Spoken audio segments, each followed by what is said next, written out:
আল্লাহ তাআলার শ্রেষ্ঠত্ব, আল্লাহ তাআলার বড়ত্ব নিয়ে 40টি হাদিস পড়বো আমরা সিদ্ধান্ত নিয়েছিলাম। আলহামদুলিল্লাহ আমরা ইতিমধ্যে 6টা হাদিস পড়েছি। আজকে ইনশাল্লাহ আমরা আল্লাহ তাআলার আজমত নিয়ে, আল্লাহ তাআলার বড়ত্ব নিয়ে 7ম হাদিসটি পড়ব। 7ম হাদিসটি ইনশাল্লাহ পড়ব, 7 নম্বর হাদিসটি পড়ব। তো 7 নম্বর হাদিসটি পড়ি আমরা ইনশাল্লাহ, তারপর ব্যাখ্যায় যাব। عن أبي هريرة رضي الله عنه قال قال رسول الله صلى الله عليه وسلم يأتي الشيطان أحدكم فيقول من خلق كذا من خلق كذا حتى يقول من خلق ربك فإذا بلغه فليستعذ بالله ولينتهي। আবু হুরায়রা রাদিয়াল্লাহু আনহু বর্ণিত, তিনি বলেন রাসূলুল্লাহ সাল্লাল্লাহু আলাইহি ওয়াসাল্লাম বলেছেন, শয়তান আসে তোমাদের কারো কাছে, এসে বলতে থাকে মান খালাকা কাদা, ওইটা সৃষ্টি করছে কে? মান খালাকা কাদা, ওইটা সৃষ্টি করছে কে? অরূপ সৃষ্টি করছে কে? হাত্তা ইয়াকুল সবশেষে কি বলে? মান খালাকা রব্বাক। তার উদ্দেশ্য পৌঁছার জন্য অনেক মুকাদ্দিমা দেয়, অনেক ভূমিকা দেয়। ভূমিকা বুঝছেন? অনেক ভূমিকা। এটা সৃষ্টি করছে কে, এটা সৃষ্টি করছে কে, আপনি আল্লাহ আল্লাহ আল্লাহ, শেষে বলে তো আপনার রবের সৃষ্টি করছে কে, এই যদি আটকে দেবে আপনাকে। ফাইজা বালাগাহু, যখন এই জায়গায় সে পৌঁছে যাবে, ফালিয়াস্তাইজ বিল্লাহ, তখন সে যেন বলে আউযু বিল্লাহ, আল্লাহর কাছে আশ্রয় চায়। সে যেন আল্লাহর কাছে আশ্রয় চায়। ওয়াল ইয়ানতাহি, সে যেন তা থেকে বিরত থাকে, সে যেন বিরত হয়ে যায়, সে যেন ন্যস্ত হয়, সে এটা থেকে ফিরে আসে, সে সেখান থেকে যেন সে বিরত হয়। অফি রাওয়ায়াতিন, আরেক বর্ণনায় আসছে হাদিসটা, লা ইয়াজালুন নাস ইয়াসআলুনাকুম আল ইলম, মানুষরা তোমাদেরকে জ্ঞানের কথা জিজ্ঞাসা করতেই থাকবে। আর আপনারা জানেন যে জ্ঞান অর্জন করতে হলে প্রশ্ন করতে হয়। হাদিসে আছে রাসূলুল্লাহ সাল্লাল্লাহু আলাইহি ওয়াসাল্লাম বলেছেন, ইন্নামা শিফাউল আইয়া সুয়াল, যে জানে না তার আরোগ্য হচ্ছে প্রশ্ন করার মাধ্যমে জেনে নিতে হয়। তো সাধারণভাবে মানুষ প্রশ্ন করতে থাকে, তোমাদেরকে প্রশ্ন করতে থাকবে করতে থাকবে করতে থাকবে কোনো জ্ঞানের বিষয়ে, হাত্তা ইয়াকুলু, শেষে তারা অতি জ্ঞান অর্জন করতে চাইবে। কি বলবে? হাদাল্লাহু খালাকানা, বুঝলাম এই আল্লাহ আমাদের সৃষ্টি করেছে। ফমান খালাক, আল্লাহ তাআলা, আল্লাহকে কে সৃষ্টি করলো? এটাও সহিহ মুসলিমে আসছে, আগের হাদিসটা বুখারী মুসলিমে আসছে। অফি রাওয়ায়াতিন, আরেক বর্ণনায় আসছে, ইন্না শাইতানা ইয়াতি আহাদাকুম, শয়তান তোমাদের কারো কাছে আসে, ফায়াকুলু, এবং বলতে থাকে মান খালাকাস সামা, আসমান কে সৃষ্টি করেছেন? ফায়াকুল আল্লাহ আযজা ওয়া জাল্লা, তখন জবাবে কি বলা হয়? আল্লাহ। ফায়াকুল মান খালাকাল আরদা, তখন শয়তান বলে আসমান জমিন কে সৃষ্টি করেছে? ফায়াকুল আল্লাহ, উত্তর হচ্ছে কি? আল্লাহ সৃষ্টি করেছেন। ফায়াকুল মান খালাকাল্লাহ, তখন সে শেষ কথায় চলে আসে কি? আল্লাহকে কে সৃষ্টি করলো? ফাইজা আহাসসা আহাদুকুম বিশাইইন মিন যালিকা, তোমাদের কেউ যখন এরকম কোনো কিছু তার অনুভূতিতে আসবে, কারণ শয়তানের কথা সামনে হয় না, অনুভূতির ভিতরে জাগ্রত করে দেয়। শয়তান তার সরাসরি বলে না, ফাইজা আহাসসা, অনুভূতিতে এটা আসে যে এটা শয়তান তুলে ধরতেছে আপনার কাছে, ফালিয়াকুল, সেই জন্য বলে আমানতু বিল্লাহি ওয়া বিরাসূলিহি, আল্লাহর উপর ঈমান এনেছি এবং তার রাসূলদের উপর ঈমান এনেছি। সেই জন্য আল্লাহর উপর ঈমান এনেছি এবং তার রাসূলের উপর ঈমান এনেছি। এই সবগুলি হাদিস আবু হুরায়রা রাদিয়াল্লাহু থেকে বর্ণিত, এবং এই সবগুলি হাদিসই বুখারী মুসলিমের হাদিস। বোঝা গেল এটা কত গুরুত্বপূর্ণ মারাত্মক জিনিস এটাই। ওয়ান আনাস ইবনে মালিক, আনাস বিন মালিক রাদিয়াল্লাহু আনহু বর্ণিত, তিনি বলেন আন রাসূলিল্লাহ সাল্লাল্লাহু আলাইহি ওয়াসাল্লাম, রাসূলুল্লাহ সাল্লাল্লাহু আলাইহি ওয়াসাল্লাম বর্ণিত, তিনি বলেন ক্বালা রাসূলুল্লাহ ক্বালা আল্লাহ আযজা ওয়া জাল্লা, আল্লাহ তাআলা বলেন। তাহলে কি হবে? এটা হাদিসে কুদসি। আল্লাহ তাআলা বলেন ইন্না উম্মাতাকা, আপনার উম্মত, লা ইয়াজালুনা ইয়াকুলুনা মা কাদা মা কাদা, আপনার উম্মত বলতেই থাকবে এটা কেন, এটাকে এটাকে এটাকে, মানে এটা কে সৃষ্টি করেছে, কে সৃষ্টি করেছে। হাত্তা ইয়াকুলু, অবশেষে তারা বলবে হাযাল্লাহু খালাকাল খালকা, বুঝলাম আল্লাহ সব কিছু সৃষ্টি করেছে, যাবতীয় সৃষ্টির স্রষ্টা হচ্ছেন কে? আল্লাহ। ফমান খালাক আল্লাহ, তাহলে আল্লাহকে কে সৃষ্টি করলো? নাউজুবিল্লাহ। এটা বলতে থাকবে। আমাদেরকে রাসূলুল্লাহ সাল্লাল্লাহু আলাইহি ওয়াসাল্লাম এটা জানিয়েছেন। এটাও বুখারী মুসলিমের হাদিস। তাহলে হাদিসগুলো আমাদেরকে, অনেকগুলো হাদিস আমরা দেখতে পাচ্ছি, এবং সবগুলো হাদিস দুজন সাহাবী থেকে বর্ণিত হয়েছে। আরও হাদিস আছে বুখারী মুসলিম হাদিস দ্বারা আমরা বুঝতে পারলাম যে শয়তান আমাদের কি করবে, মনের ভিতরে এটা জাগ্রত করে দিবে। এটা আমরা বুঝতে পারলাম। এই শয়তান শব্দটি থেকে আমরা বুঝতে পারি যে এরা জিন শয়তান। আবার শয়তান কিন্তু মানবও হয়, কারণ মিনাল জিন্নাতি ওয়ান নাস, শয়তান হলো খান্নাস। হ্যাঁ, খান্নাসের কাজ কি? আল্লাযী ইউওয়াসওয়িসু ফি সুদুরিন নাস, মানুষের অন্তরের ভিতরে ওয়াসওয়াসা দেয়, মানুষের অন্তরের ভিতরে কুমন্ত্রণা দেয়। আল্লাহ তাআলা বলছে মিনাল জিন্নাতি ওয়ান নাস, প্রথম হলো জিন, তারপরে মানুষ। অর্থাৎ জিন শয়তানের কাজ হলো ওয়াসওয়াসার মধ্যে মানুষকে ডুবাই রাখবে। তো যেটা মানুষটা তার অনুচর হয়ে যাবে, সে আরেকজনের ওয়াসওয়াসা দিবে। বুঝছেন তো? মানে ওয়াসওয়াসার যেন সে গুদাম নিয়ে বসে আছে। সে জিনের সে কি করে, মানুষের ওয়াসওয়াসা দেয়। তো জিন থেকে মানুষ থেকে, তো মানুষ যেটা তার ওয়াসওয়াসার শিকার হয়ে যাবে, সে কি করে, একা থাকতে পারে না, আরেকজনের কাছে ওয়াসওয়াসা সে ট্রান্সফার করে দেয়। ওয়াসওয়াসার কি, সে এখন নিয়ে বসছে। এটা তাদের কাজ। এই জন্য আপনি দেখবেন আগে, এখন, আগে সব সময় এই শয়তান কি করে, মানুষের অন্তরের ভিতরে এগুলো ঢুকাই দেয়। হয় শুধু ওয়াসওয়াসা থাকে, অথবা মানুষের ভিতরে ওয়াসওয়াস থেকে কি করে, মানুষের ভিতরে কথাটা ঢুকাই দিলে মানুষ বলতে আরম্ভ করে, মানুষ বলতে আরম্ভ করে। এই যারা এরকম বলে বেড়ায়, এদেরকে আমরা বলি নাস্তিক। বুঝছেন তো? কিন্তু এটার মূল আসছে কার থেকে? শয়তান থেকে। তো শয়তানের দুইটা, একটা হচ্ছে ওয়াসওয়াসা আকারে রাখে, আরেকটা হচ্ছে ওয়াসওয়াসা থেকে কথায় নিয়ে যায়, যুক্তিতে নিয়ে যায়, বিভিন্ন যুক্তি দিয়া, প্যারাডক্সিক দিয়ে আপনাকে বিভ্রান্ত করতে চায়। শয়তান দুইটা কাজে করে। তো যারা ওয়াসওয়াসার ভিতরে থাকে, ওরা এখনো শয়তানের দোষর হয়ে যায় নাই। আর যারা এইটাকে নিয়ে আরেকজনের কাছে জিজ্ঞাসা করে, তুমি যেমন অনেক সময় মোনাজারা করতে যায়, ডিবেট করতে যায়, তখন বুঝবেন যে এটা এখন সে নিজের মনের ভিতরে যেটা আছে এটাকে তাড়ানোর জন্য আরেকজনের কাছে পাচার করতেছে এখন এটা। হ্যাঁ, মানে তার বিপদটা সে আরেকজনের উপর ফেলে দিতে চায়। অনেক মানুষ দেখবেন যে তার বিপদে পড়ে আছে, দেখে এখন একা একা থাকতে পারে না, আরেকজনের কাছে এটা কি করে। এখন দেখবেন যে বহু মানুষ এই বিপদে আক্রান্ত, তখন সে মনে মনে খুশি, আমি একা নই, বহুত মানুষ আছে এর মধ্যে। এটা হলো, এই সবগুলো হচ্ছে শয়তানের দোষ। একটা হচ্ছে জিন শয়তান, কিছু আছে মানব শয়তান। তো জিন মানব সন্তান যুগ যুগ ধরে মানুষের অন্তরের ভিতরে এই সন্দেহটা ঢুকিয়ে দেয়, বিশেষ করে স্রষ্টা সম্পর্কে, রব সম্পর্কে, রুবুবিয়তের ব্যাপারে সন্দেহ ঢুকিয়ে দেয়। এই সন্দেহ ঢুকানোর পিছনে কারণটা কি? কারণটা হচ্ছে আল্লাহ সম্পর্কে অজ্ঞতা।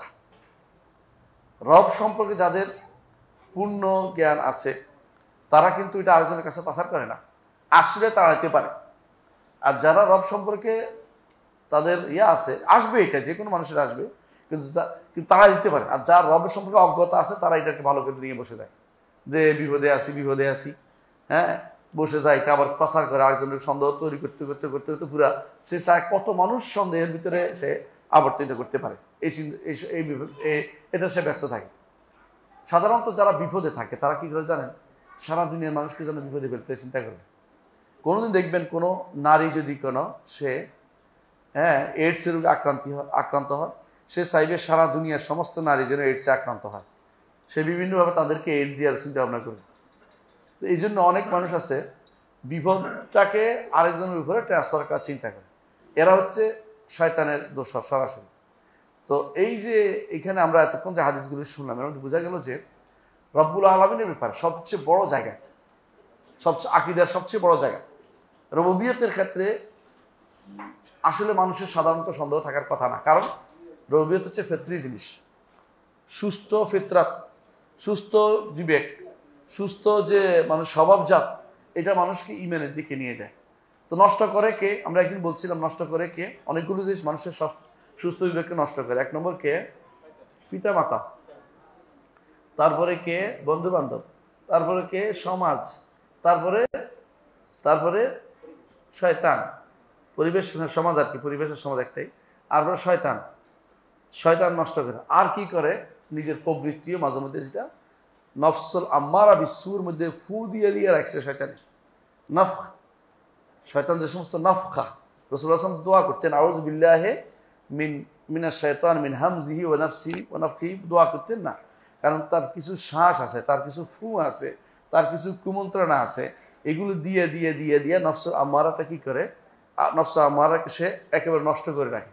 কারণ এটার মধ্যে যতই আপনি হেদায়েতের কথা ডালেন, হেদায়েত তার মধ্যে আর ঢুকতে চায় না, কারণ বাধা হয়ে দাঁড়িয়েছে, যে বিশাল বাধা হয়ে রেখেছে আগে থেকে। এই জন্য ইমানদার যত বেশি ইমান নিয়ে তাজা থাকবে, মসজিদে আসতে যাইতে থাকবে, কোনো হাদিস শুনতে থাকবে, দাস শুনবে, তত বেশি শয়তানের সুযোগ পায়। একদিন দুদিন করে চলে যেতে, দূরে থাকতে থাকতে থাকতে থাকতে এক সময় শয়তান তার উপরে বাসা বেঁধে যায়। এজন্য রাসূলুল্লাহ সাল্লাল্লাহু আলাইহি ওয়াসাল্লামের যে হাদিসটি, যে যত বেশি একজন মানুষ জনবহুল এলাকা থেকে দূরে দূরে থাকবে, শয়তান তারে তত বেশি প্রবঞ্চনায় তাকে তত বেশি প্রলুব্ধ করে। আর যখন, কারণ উদাহরণ দিয়েছেন কিসের মতো, বাঘের মতো, নেকড়ের মতো, যে একসাথে হলে খায় না, একটা আলাদা হলে এটার কামড় দিয়ে ধরে দৌড়তে। তো এরকম শয়তানও চেষ্টা করে যে কে মসজিদ থেকে দূরে, ইমানদারদের মজলিস থেকে দূরে, আলাদা কে আছে শরিয়া থেকে মানা থেকে দূরে, তারাই ভালো করে পেয়ে বসে। এই জন্য এইটা তো চলবেই। এটা কেন চলবে? এটা হচ্ছে ইবতিলা। এই জিনিসটা মূলত কি ইবতিলা। আল্লাহ তাআলা আমাদেরকে দুনিয়াতে পাঠিয়েছেন কি জন্য বলে দিয়েছেন, লিয়াবলুয়াকুম আইয়ুকুম আহসানু আমালা, তোমাদের মধ্যে আমল কার সুন্দর এটা পরীক্ষা করবেন। তো পরীক্ষাতে যে টিকতে পারবে সে হলো ব্যক্তি, মানে সৌভাগ্যবান ব্যক্তি। আগে থেকে আপনি যদি বলেন যে আমি পরীক্ষা পাশ করব না, তো আপনি পাশ করতে পারবেন না। আপনাকে চেষ্টা করতে হবে যে পরীক্ষাটা আমি পাশ করার চেষ্টা করি, আল্লাহ আমরা হেল্প করবেন। যেই ছাত্র বলে যে আমি স্যার আমাকে একটু হেল্প করে, আমি ইনশাআল্লাহ চেষ্টা করে পারবো, উস্তাদও খুশি হয়ে যে ছেলে কি আছে, আগ্রহ আছে, চেষ্টা আছে, প্রচেষ্টা আছে। আগে তো বলে আমি তো ফেলই করবো, আমাকে আপনি কেন পড়ান, উস্তাদ আপনাকে কেন পড়াইবে, কথা বুঝেন নাই? আপনি যদি এগিয়ে যান, আল্লাহ আপনাকে, আপনি এক হাত এগিয়ে গেলে আল্লাহ তাআলা এক বেড় এগিয়ে আসবেন, এক বিগত এগিয়ে গেলে আল্লাহ এক হাত এগিয়ে আসবেন। হাদিসে আছে, যতটুকু আপনি আগাবেন আল্লাহ আরো বেশি হেদায়েত নিয়ে আপনার কাছে আসবেন। আপনি যখন বলবেন ইহদিনাস সিরাতাল মুস্তাকিম, আল্লাহ বলবেন ওয়ালা আবদি মা সাআলা, আমার বান্দার জন্য যা চেয়েছে সেটা তাকে দিব। আপনি যখন চাইবেন না, আল্লাহ আপনাকে কেন দিবেন? এজন্য দুনিয়ার মানুষ চাইলে রাগ করে, আল্লাহ তাআলা চাইলে খুশি হয়। আল্লাহ তাআলা কেউ চাইলে খুশি হয়। আর আপনি চাইবেন না, এরপরে বলবেন যে আমার হেদায়েত দেয় না কেন, তো হেদায়েত চাও, দিবে আল্লাহ তাআলা, চাইলেই দিবে, তুমি চাও, দেয় না কেন বলিও না, দেয়ার আল্লাহ তাআলা দেওয়ার জন্যই আছে, প্রতি রাত্রেই তিনি দেওয়ার জন্য আছেন। তিনি হাত প্রসারিত করে রেখেছেন যে আমার বান্দা চাইলেই আমি তাকে দিব। প্রতি রাত্রে শেষ পহরে আবার স্পেশালি ডাকেন, তখন আপনি চাইলেই দিবেন।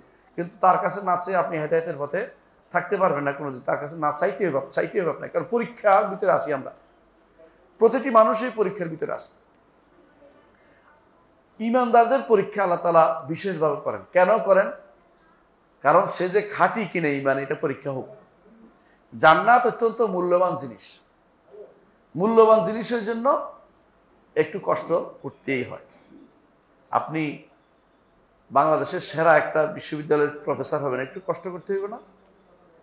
বাংলাদেশের সেরা একটা হবেন, সচিব হবেন, হ্যাঁ, প্রধান সচিব হয়ে যাবেন, কি বলে এটাকে, সচিব হয়ে যাবেন, আপনাকে কি একটু কষ্ট করতে হইব না? তাহলে আপনাকে কষ্ট না করলে কিন্তু আপনি উপরে উঠতে পারবেন না।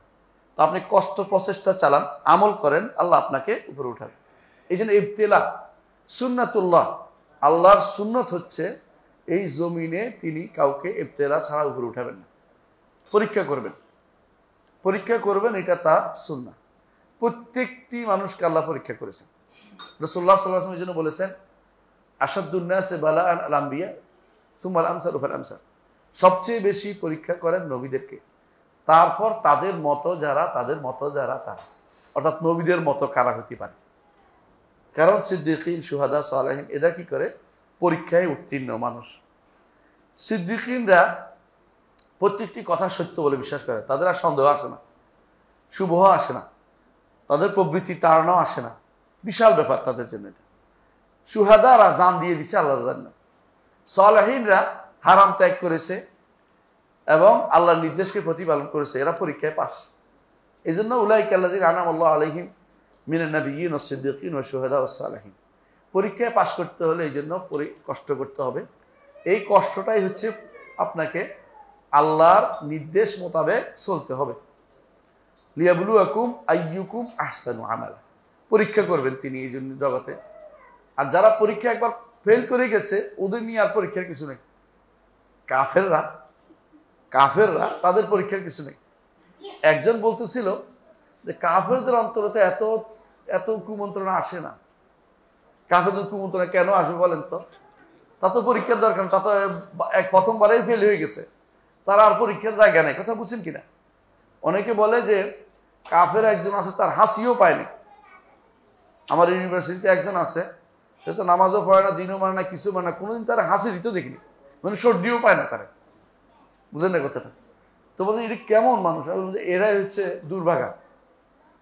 রাসূলুল্লাহ সাল্লাল্লাহু আলাইহি ওয়াসাল্লামের কাছে এক বাবা তার মেয়ের প্রস্তাব নিয়ে আসছে, আসে বললেন যে আমার মেয়ে, তার কোনোদিন মাথা ব্যথা হয়নি।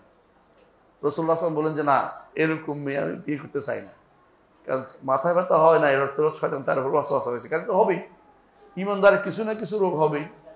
ইমানদার আল্লাহ তাআলা বলছে ওয়া নাবলুওয়ান্নাকুম বিশাইইম মিনাল খাউফি ওয়াল জু'i ওয়া নাকসিম মিনাল আমওয়াল ওয়াল আনফুসি ওয়াস সামারাত ওয়া বাশশিরিস সাবিরিন আল্লাযিনা ইযা আসাবাতুহুম মুসিবাতুন ক্বালু ইন্না লিল্লাহি ওয়া ইন্না ইলাইহি রাজিউন। তাহলে আল্লাহ তাআলা অবশ্যই পরীক্ষা করবেন। আপনি মনে করছেন যে একবার কিছু হয় না যেহেতু বিশাল আল্লাহর ওলি, তা কিন্তু না। মানে ওলিদের আরেকটু কি কষ্ট একটু হবেই। আমরা ওইটাই দেখেছি, রাসূলুল্লাহ সাল্লাল্লাহু আলাইহি ওয়াসাল্লাম তিনি মাথায় ব্যথায় কষ্ট পেয়েছেন, তিনি হাতের আঙ্গুল কেটে গেছে কষ্ট পেয়েছেন, পায়ে রক্তাক্ত হয়েছে কষ্ট পেয়েছেন, রাসূলুল্লাহ সাল্লাল্লাহু আলাইহি ওয়াসাল্লাম জ্বর হয়েছিল কষ্ট পেয়েছেন, মৃত্যুর সময় তার ওয়াকা মানে বেশি বেশি কষ্ট হচ্ছিল, অনবরত শরীরে এটাও ঘাম দিচ্ছিল, এগুলো রাসূলুল্লাহ সাল্লাল্লাহু আলাইহি ওয়াসাল্লাম কষ্ট হয়েছে। তা আপনি যদি বলেন যে নবীদের কেন কষ্ট হলো, কষ্ট তো হবে, তাকে আল্লাহ তার মর্যাদা বৃদ্ধি করবেন। তিনি তাকে এই পরীক্ষা তিনি পাশ করছেন, এটাও তাকে দেখাই দিলেন যে নবীদেরও কি হয় কষ্ট হয়, তোমরা যেন কোনোদিন কষ্ট হলেই দিন থেকে বেরিয়ে যেও না। নবীদের আল্লাহ তাআলা কষ্ট দেন দেখানোর জন্য। এই জন্য আল্লাহ তাআলা বলেছেন আহাসিবান নাস আইয়ুতরাকু আন ইয়াকুলু আমান্না হুম লা ইফতারুন। মানুষ কি মনে করেছে যে তাদের ঈমান আনছি বললেই ছেড়ে দিব, তাদের কি পরীক্ষা করা হবে না? ওয়ালাকাদ ফাতান্নাল্লাযিনা মিন ক্বাবলিহিম ফালা ইয়ালামান্নাল্লাহু আল্লাযিনা সাদাকু ওয়া লা ইয়ালামান্নাল কাযিবিন। আল্লাহ তাআলা আগেও যারা আছে তাদেরকেও পরীক্ষা করেছেন, এখনো যার নবী অর্থাৎ মুহাম্মদ সাল্লাল্লাহু আলাইহি ওয়াসাল্লামকে তাদেরকেও তিনি পরীক্ষা করেছেন। সাহাবায়ে কেরামকে কত পরীক্ষা করেছেন সেটা এটা লিখলে তো আপনার বিশাল কাহিনী হয়ে যাবে, বুঝতে পারেন। প্রত্যেক সাহাবী পরীক্ষা দিতে দিতে দিতে দিতে সব ছেড়ে ঈমানের জন্য, ঈমান টিকানোর জন্য দেশ ছেড়েছে। আর আমরা ঈমান বেচার জন্য দেশ ছাড়ি। তো আমরা কত বড় পরীক্ষা, হ্যাঁ, কি পরীক্ষা আমরা পাইছি। আমরা কিন্তু সাহাবায়ে কেরামের মতো অভাবী না, প্রত্যেকেরই সম্পদ আছে, প্রত্যেকেরই বাড়ি আছে, ঘর আছে, তারপরেও হ্যাঁ আমাদের ছেলেদের ভবিষ্যৎ নির্মাণের জন্য, বুঝছেন তো, এটাই বলে ভবিষ্যৎ নির্মাণের জন্য একটা কিছু করতে হয়। কাউকে অস্ট্রেলিয়ার নাগরিকত্ব দিয়ে আসছে, কাউকে আমেরিকার নাগরিকত্ব দিয়ে আসছে। বিশ্বাস করুন, এই যারা করেছে তাদের, আমাদের ঢাকার এক ভাই ইঞ্জিনিয়ার ভাই, আমার খুব প্রিয় মানুষ, অসুস্থ খুব, তোরা সিনাস নাম বলবো না, তো খুব ভালো মানুষ। উনি হঠাৎ অসুস্থ হয়ে গেছে, খোঁজ নিলাম কেন অসুস্থ হয়েছে। তার সন্তানটা, তিনি তখন আমেরিকায় ছিলেন, সেই সময় হয়েছিল ওখানে, নাগরিক হয়ে গেছে ওখানে। এখন তিনি যতই বলে তুমি আর যাইও না, সে কারো কথা শুনে না। তো বিয়ে করা দিছে, মনে হয় দেশে থাকবে, বউ আরো ফুসলে আমেরিকা চলে গেছে। এখন তিনি এই দুঃখে অসুস্থ হয়ে পড়ছেন। আপনি চিন্তা করেন, কারণ তিনি ভালো করে জানেন যে এক প্রজন্মের পরে দ্বিতীয় প্রজন্ম আর মুসলিম থাকবে না।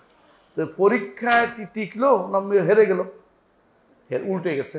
মানে পরীক্ষা এখানে থাকলে তার কষ্ট হইতো, একদিন ভালো খাইতো একদিন মন্দ খাইতো, এটাই তো পরীক্ষা। মুহাম্মদ রাসূলুল্লাহ সাল্লাল্লাহু আলাইহি ওয়াসাল্লাম এটাই চেয়েছেন, আল্লাহুম্মা জাআল কুত আলে মুহাম্মাদিন কাফাফান। আল্লাহ মুহাম্মদ সাল্লাল্লাহু আলাইহি ওয়াসাল্লাম অনুসারী যারা আছে তাদের কুতকে, তাদের খাবারকে আপনি কাফাফ করুন। কাফাফ মানে কি? জায়সায় মতে, জায়সা মানে চলমান, খুব বেশিও না খুব খারাপও না। একদিন ভালো হলে আল্লাহ শুকরিয়া আদায় করবে, আরেকদিন না থাকলে আল্লাহ সবর করবে। একেবারে সব দিন ভালো খাইতে হবে তা না। আপনি প্রতিদিনেই আপনি পোলাও মুরগি খাবেন তা না, প্রতিদিন আপনি ইলিশ মাছ খাবেন তা না। আমি অনেক মানুষ জানি যারা ইলিশ মাছ কিনতে পারে না বছরের বছর, তাই বলে কি তারা ইমান হারা হয়ে যাবে? কখনো না। এই মাছ না খেলে কি হবে? আমার রসুল তো কত কিছুই খায় না, এই চিন্তা করলে তো সব সোজা হয়ে যায়। কিন্তু এটা করবে না। ভবিষ্যৎ ভবিষ্যৎ ভবিষ্যৎ ভবিষ্যৎ, এই ভবিষ্যতের ব্যাপারটা আব্দুল্লাহ জাহাঙ্গীর রহমতুল্লাহ বলতেন, শয়তানের সবচেয়ে বড় অস্ত্র হচ্ছে ভবিষ্যতের ব্যাপারে আপনাকে ভয় দেখানো। ভবিষ্যতে আপনার কি হবে? আরে যে আল্লাহ এখন আপনাকে চালাচ্ছে, ভবিষ্যতে আপনাকে চালাবে না, এটা কেমন মনে করছেন আপনি? আপনাকে আরো ভালো চালাবেন। যে আল্লাহ এখন আপনাকে চালাচ্ছেন, ইমানের উপর টিকে আছেন, আল্লাহ কি বলছেন? যে অচিরেই আখিরাত আপনার জন্য বর্তমানের চেয়ে আরো কি হবে? উলার চেয়ে উত্তম হবে। ওয়ালাল আখিরাতু খায়রুল লাকা মিনাল উলা। আল্লাহ যেটা বলছে এটা সত্য, আল্লাহ সত্য, আল্লাহর কথা বিশ্বাস করবেন। আল্লাহ তাআলা আর কি বলছেন? এটা সূরা আনকাবুতের 1 এবং 2 নম্বর আয়াত। সূরা আনআমের, সূরা মুহাম্মদে আল্লাহ তাআলা বলছেন, ওয়ালা নাবলুয়ান্নাকুম হাত্তা না'লামাল মুজাহিদিনা মিনকুম ওয়া না'লামাস সাবিরিন। অবশ্যই তোমাদেরকে পরীক্ষা করবে, যাতে করে আল্লাহ তাআলা জেনে নেন। আল্লাহ আগে থেকেও জানেন। এই জানার অর্থ কি? নতুন যেটা হচ্ছে, অর্থাৎ এখন এই জানা হচ্ছে শাস্তি দেওয়ার জন্য বা পুরস্কার দেওয়ার জন্য। আল্লাহ তাআলা যেটা জানে এটা হচ্ছে রুবুবিয়তের, আর এখন জানাটা হচ্ছে মানুষের উলুহিয়ত কেন্দ্রিক, যেটা মানছে কি মানে না এটার উপরে শাস্তি দিবেন অথবা শান্তি দিবেন। আল্লাহ তাআলা কাউকে তার জানার উপরে শাস্তি দিবেন না, এই জন্য আল্লাহ তাআলা নবী রাসূল পাঠান। বুঝছেন তো? ওয়ালা নাবলুয়ান্নাকুম, আল্লাহ বলছেন অবশ্যই আমরা তোমাদেরকে পরীক্ষা করব, হাত্তা না'লামাল মুজাহিদিন মিনকুম ওয়া না'লামাস সাবিরিন। তোমাদের মধ্যে যারা কে জিহাদ করলো, কে সবর করলো, পরীক্ষা করে দিবেন তিনি, পরীক্ষা করবেন তিনি। কেউ মানছে কে মানে না, পরীক্ষা করে দিবেন। এটা আল্লাহ তাআলার ইচ্ছা। সূরা আনআমের 121 নম্বর আয়াতে আল্লাহ তাআলা বলছেন, ওয়াইনাশ শায়াতিন লা ইউহুনা ইলা আউলিয়াইহিম লিজাদিলুকুম। শয়তানরা তাদের ওলিদের কাছে, তাদের ওলি কারা? শয়তানের মুরব্বী কারা? তাদের তাদের শয়তান কাদেরকে অভিভাবক মানে, বা শয়তানকে কারা অভিভাবক মানে? ওলি শব্দটি অনুসৃত ব্যক্তির জন্য ব্যবহৃত, অনুসারীর জন্য ব্যবহৃত হয়। অর্থাৎ শয়তান কারো ওলি, আর কেউ শয়তানের অনুসর। বুঝছেন তো? সবাই ওলি। তো শয়তান কি করে? ওলিদের মনের ভিতরে ঢুকিয়ে দেয় এই সমস্ত সন্দেহ। এইটা হচ্ছে একটা পরীক্ষা। এটা কি একটা পরীক্ষা? কেন আপনাকে এই পরীক্ষায় পাশ করে আল্লাহর দরবারে যেতে হবে। একবারে আপনাকে ছেড়ে দিবেন না, কারণ পরীক্ষা বাদে ছেড়ে দিলে ইমানের পোক্ততা আসে না, ইমান ইমান শক্ত হয় না। অনুরূপভাবে 4 নম্বর আয়াত দেখেন, আল্লাহ তাআলা বলছেন সূরা আনআমের 112 থেকে 113 নম্বর আয়াত আল্লাহ তাআলা বলছেন, ওয়া কাযালিকা জাআলনা লিকুল্লি নাবিয়্যিন আদুওয়ান শায়াতিনিল ইনসি ওয়াল জিন্নি ইউহি বা'দুহুম ইলা বা'দিন যুখরুফাল কাওলি গুরুরা। আল্লাহ তাআলা বলছেন যে প্রত্যেক নবীর জন্য আমরা শত্রু করেছি। এরা কি? মানব এবং জিন শয়তান। এদের কাজে হইল সুন্দর সুন্দর কথা একেবারে মোড়ক দিয়ে ভালো করে পেঁচিয়ে পেঁচিয়ে আপনার সামনে উপস্থিত করবে। আপনি বলুন যে এটা তো ভালো কথা, খুব যৌক্তিক কথা, এটা তো খুব গ্রহণযোগ্য কথা, এটা তো একটা আধুনিক কথা, এই জাতীয় শব্দ আপনার অনেক কিছু আপনাকে পেশ করবে। অত সুন্দর সুন্দর মোড়কে যুখরুফাল কাওল, যে কথা অনেক চাকচিক্য রয়েছে, এমন কথা নিয়ে আসবে। আল্লাহ তাআলা বলছেন যে ওয়ালাউ শাআ রাব্বুকা মা ফাআলু ফাদারহুম ওয়া মা ইফতারুন। আল্লাহ চাইলে এটাও তারা করতে পারে, কিন্তু আল্লাহ এটা কেন করছেন? এটা পরীক্ষা। আপনি এই পরীক্ষায় অবশ্যই পাশ করতে হবে। এদেরকে দিয়েছেন যাতে আমাদের ইমানের, শয়তান দিয়েছেন আমাদের ইমান যেন আমরা পাশ করতে পারি, ইমান যেন টিকে থাকতে পারে। আপনি বুঝতেই পারবেন না, ইমানের মর্যাদা আপনার হাসিল হবে না। যে জিনিস কষ্ট করে অর্জন করে মানুষের আনন্দ বেশি পায়, এমনি পেয়ে গেলে আনন্দ পায় না। বুঝছেন না? অটো পাশে আনন্দ নাই, যদি কষ্ট করে পরীক্ষা দিয়ে পাশ করেন অনেক আনন্দ আছে। আবার কেউ যদি অটো পাশ থাকে রাগ করে আমার উপর দিয়ে কোনো আক্রমণ করেন না ভাই, করতেছি আর কি, যে আসলেই যে কষ্ট করে লিখে পাশ করে তার কিন্তু একটা আনন্দ থাকে যে আলহামদুলিল্লাহ আমি এটা করেছি। এবং এই জন্য সবাই বলে যে হ্যাঁ দেখায় আমার রেজাল্ট এটা হচ্ছে, দেখেন অটো পাশের রেজাল্ট কেউ কারো দেখাই নাই, এমনি পাশ হয়ে গেছে সবাই। হ্যাঁ, কারো বিরোধিতা করার উদ্দেশ্য না, বলার জন্য বলতেছি, যেটা কষ্ট করে যেটা পাবেন এটার মধ্যে কি আছে? আনন্দ আছে, আলহামদুলিল্লাহ। তাহলে বুঝতে পারলাম যে আল্লাহ তাআলা এই জিনিসটা রেখেছেন আমাদের জন্য কি? পরীক্ষা স্বরূপ। শয়তান যে এটা করবে, এটা হচ্ছে শয়তানের পক্ষ থেকে একটা পরীক্ষা। বুঝছো? আল্লাহর পক্ষ থেকে পরীক্ষা, শয়তান এটা করবে, এই পরীক্ষা করবে। শয়তান এটা করবে ঈমান হারা করার জন্য, কিন্তু আমাদের জন্য এটা আল্লাহর পক্ষ থেকে কি? পরীক্ষা। এটা বুঝতে হবে। হ্যাঁ, তো আবু হুরায়রা রাদিয়াল্লাহু আনহু এই হাদিসটি বর্ণনা করার পর তিনি বলেছেন, ফাবাইনা আনা ফিল মসজিদে ইরজাআনি নাসু মিনাল আরাব। তিনি বলেন আমি মসজিদের ভিতর ছিলাম, এমন সময় আমার কাছে কিছু বেদুইন আসলো, আমার কাছে কিছু বেদুইন আসলো। ফাকাল ইয়া আবু হুরায়রা, তারা এসে বলতে আরম্ভ করলো, হে আবু হুরায়রা, হাযাল্লাহ, এই তো আল্লাহ, ফামান খালাকাল্লাহ, আল্লাহরে কে সৃষ্টি করলো? ক্বালা, তখন বর্ণনাকারী বলেন আখাযা হাসান বিকাফি ফারামাহু, তিনি কতগুলো পাথর আছে পাথর মারি দিয়ে মুখের উপর দিয়ে। সুম্মা ক্বালা, তারপর হলো কুমু কুমু, দাঁড়াও দাঁড়াও, এখান থেকে চলে যাও। সাদাকা খালিলি, আমার খালিল, আমার অন্তরঙ্গ বন্ধু সত্য বলেছেন। তিনি কে? মুহাম্মদুর রাসূলুল্লাহ সাল্লাল্লাহু আলাইহি ওয়াসাল্লাম। যে তোমরা যেটা বলবে আমার হাবিব রাসূল আগে বলেছে। তাহলে বোঝা গেল এরা কিন্তু মানব শয়তান, জিন শয়তান না। আর জিন সন্তানরা এরকম যখন নিয়ে আসবে তখন তার সাথে বসার সুযোগ নাই। তার সাথে বসার অর্থ হচ্ছে ইন্নাকুম ইযান মিসলুহুম, আল্লাহ কোরআনে বলছে তুমি তাদের মতো হয়ে যাবে। এই জন্য জিন মানব শয়তানরা সাথে বসার সুযোগ নেই। মানব শয়তানরা জিন শয়তানদের বসার সামনে বসে না। তো মানব শয়তানরা কি করে, এরকম মানুষের ভিতরে একটার পর একটা এই ওয়াবা, এই বিপদ কয়জনকে সহাইতে পারে এই চিন্তা সে সারাদিন বসে থাকে। আমরা এটা জবাব দেবো ইনশাল্লাহ, শুনবো ইনশাল্লাহ। আগে বলতেছি এটাকে প্রথমে কি করবে না, সুযোগ দেওয়া যাবে না যে তুমি এটা বলো, আরো নিয়ে আসো, আমার কাছে জবাব আছে, আমার সাথে ডিবেট করো। এই জন্য বলে তোমাদের শয়তানে পেয়েছে, আমার নবী বলেছিলেন এটা। কিন্তু রাসূলুল্লাহ সাল্লাল্লাহু আলাইহি ওয়াসাল্লাম যেটা বলেছেন সত্য প্রমাণিত হয়েছে। এখন আমরা দেখতে পাই শয়তান কি করে, বিশেষ করে যার অন্তরের মধ্যে খুব বেশি দিব্য দৃষ্টি নাই, তার অন্তরের ভিতরে এটা নিয়ে আসে। বিশেষ দিব্য দৃষ্টি আছে কিন্তু মানে এরকম নয় যে তাড়িয়ে দিতে পারবে।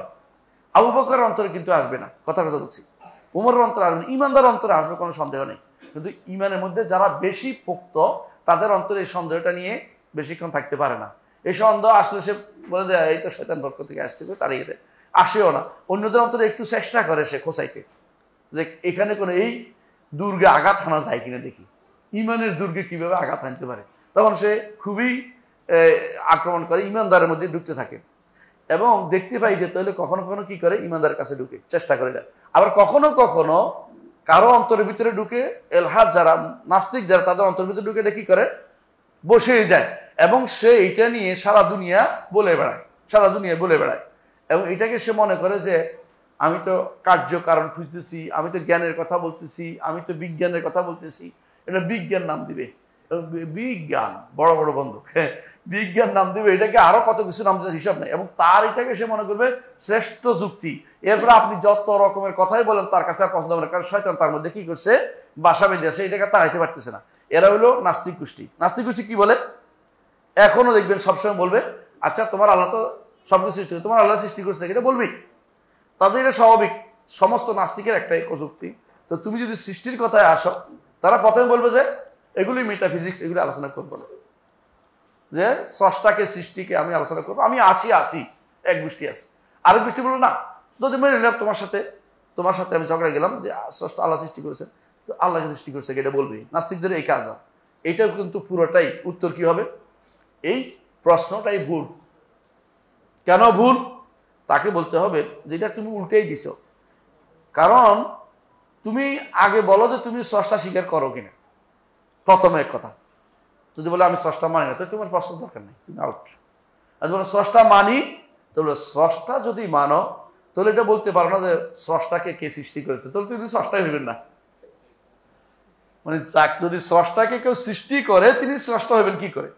তোমার প্রশ্ন তাহলে উল্টা, তুমি একই স্রষ্টাকে আবার সৃষ্টি বলতেছো, তাহলে তুমি তো কি ভুলের মধ্যে আছে, প্রশ্নটা তোমার শুদ্ধ হয়নি, এই প্রশ্নটাই তোমার ভুল। বুঝে আসছে?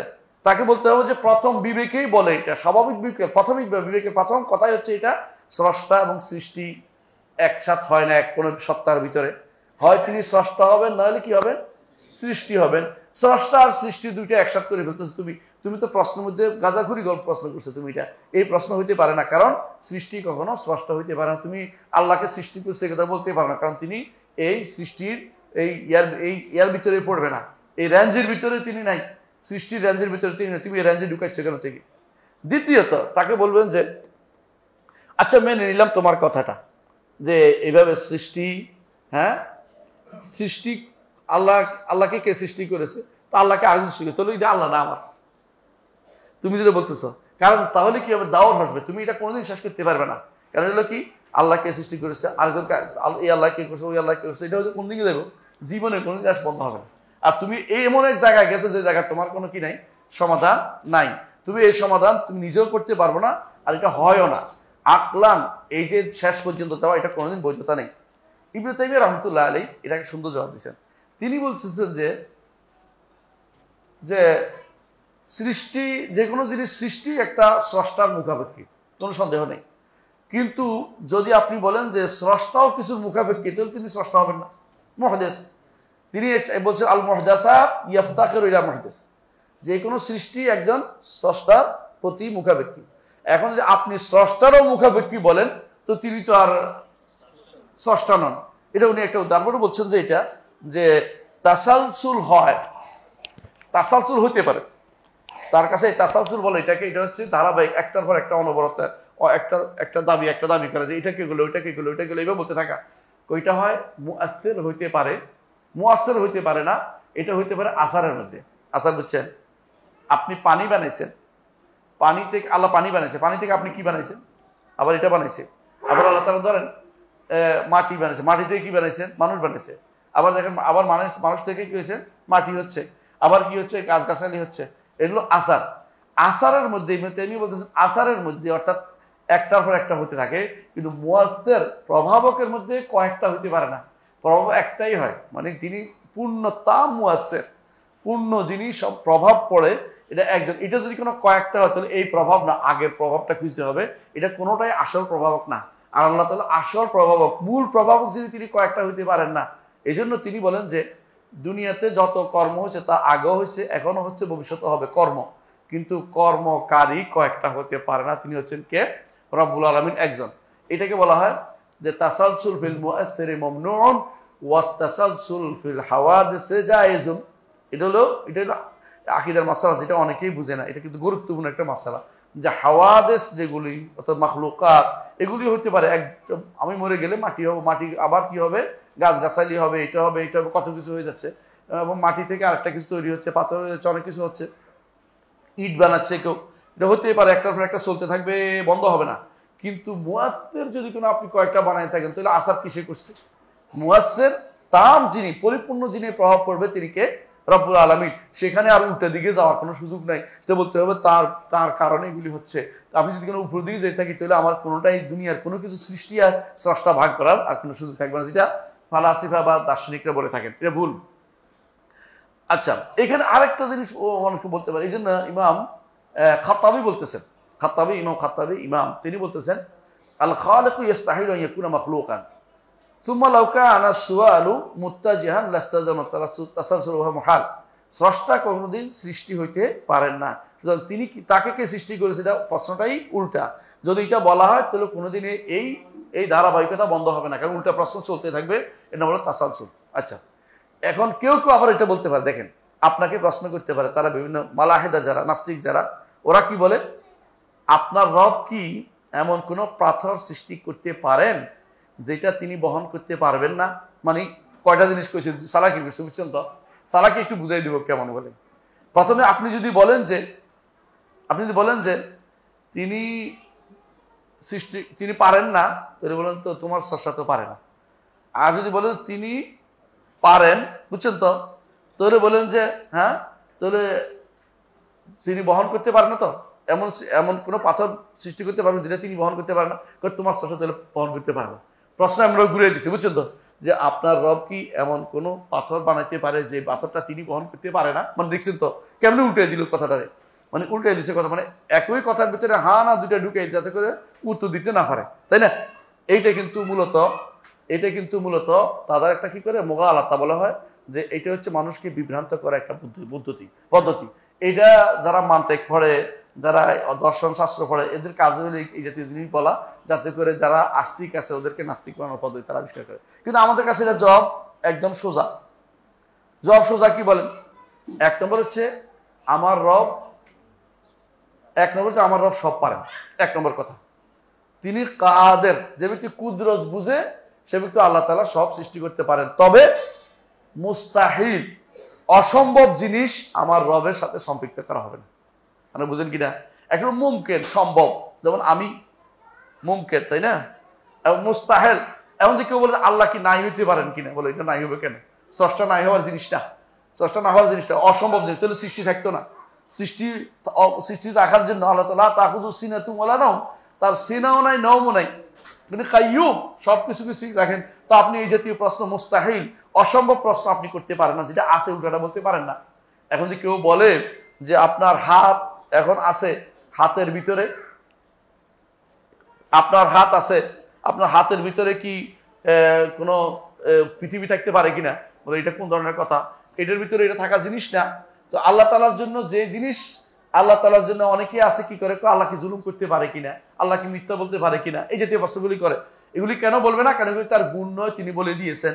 যেগুলি খারাপ এগুলি আল্লাহর দিকে সম্পৃক্ত করা হবে না। তো আল্লাহর দিকে যারা এই জিনিসগুলো সম্পৃক্ত করতেছে তারা আল্লাহকেই চিনতে পারে নাই। বুঝলেন না কথাটা? তারা সৃষ্টির ভিতরে প্যাচ ঘুরাচ্ছে। সৃষ্টি হইতে পারে এটা ওইটা, কিন্তু আল্লাহর জন্য এই কাজটা মুস্তাহিল জিনিস, কারণ এটা তার সত্তার বিরোধী, তার নাম বিরোধী, তার গুণ বিরোধী, তার কর্ম বিরোধী। যেটা স্রষ্টার নাম গুণ কর্ম বিরোধী সেটা তার জন্য বলা যাবে না। এখন যে ব্যক্তি, যে নাস্তিক, যেটা সে যদি কোনো আসে, আপনি যদি বলেন যে তোমার অস্তিত্ব নাই, এটা কি হয়েছে বলো তুমি? সে বলবে না, অস্তিত্ব আছে, আমি তো আসি। বল তুমি যদি বলো যে তোর অস্তিত্ব নাই, তৈরি করো, তো বলে আমার অস্তিত্ব নাই, এটা তো হইতে পারে, আমি তো আসি এখন। তাহলে হ্যাঁ, আল্লাহ ইচ্ছা করলে তোমার অস্তিত্ব নাই করতে পারে, কারণ তিনি স্রষ্টা, তুমি সৃষ্টি, সৃষ্টিকে তিনি নো করতে পারে।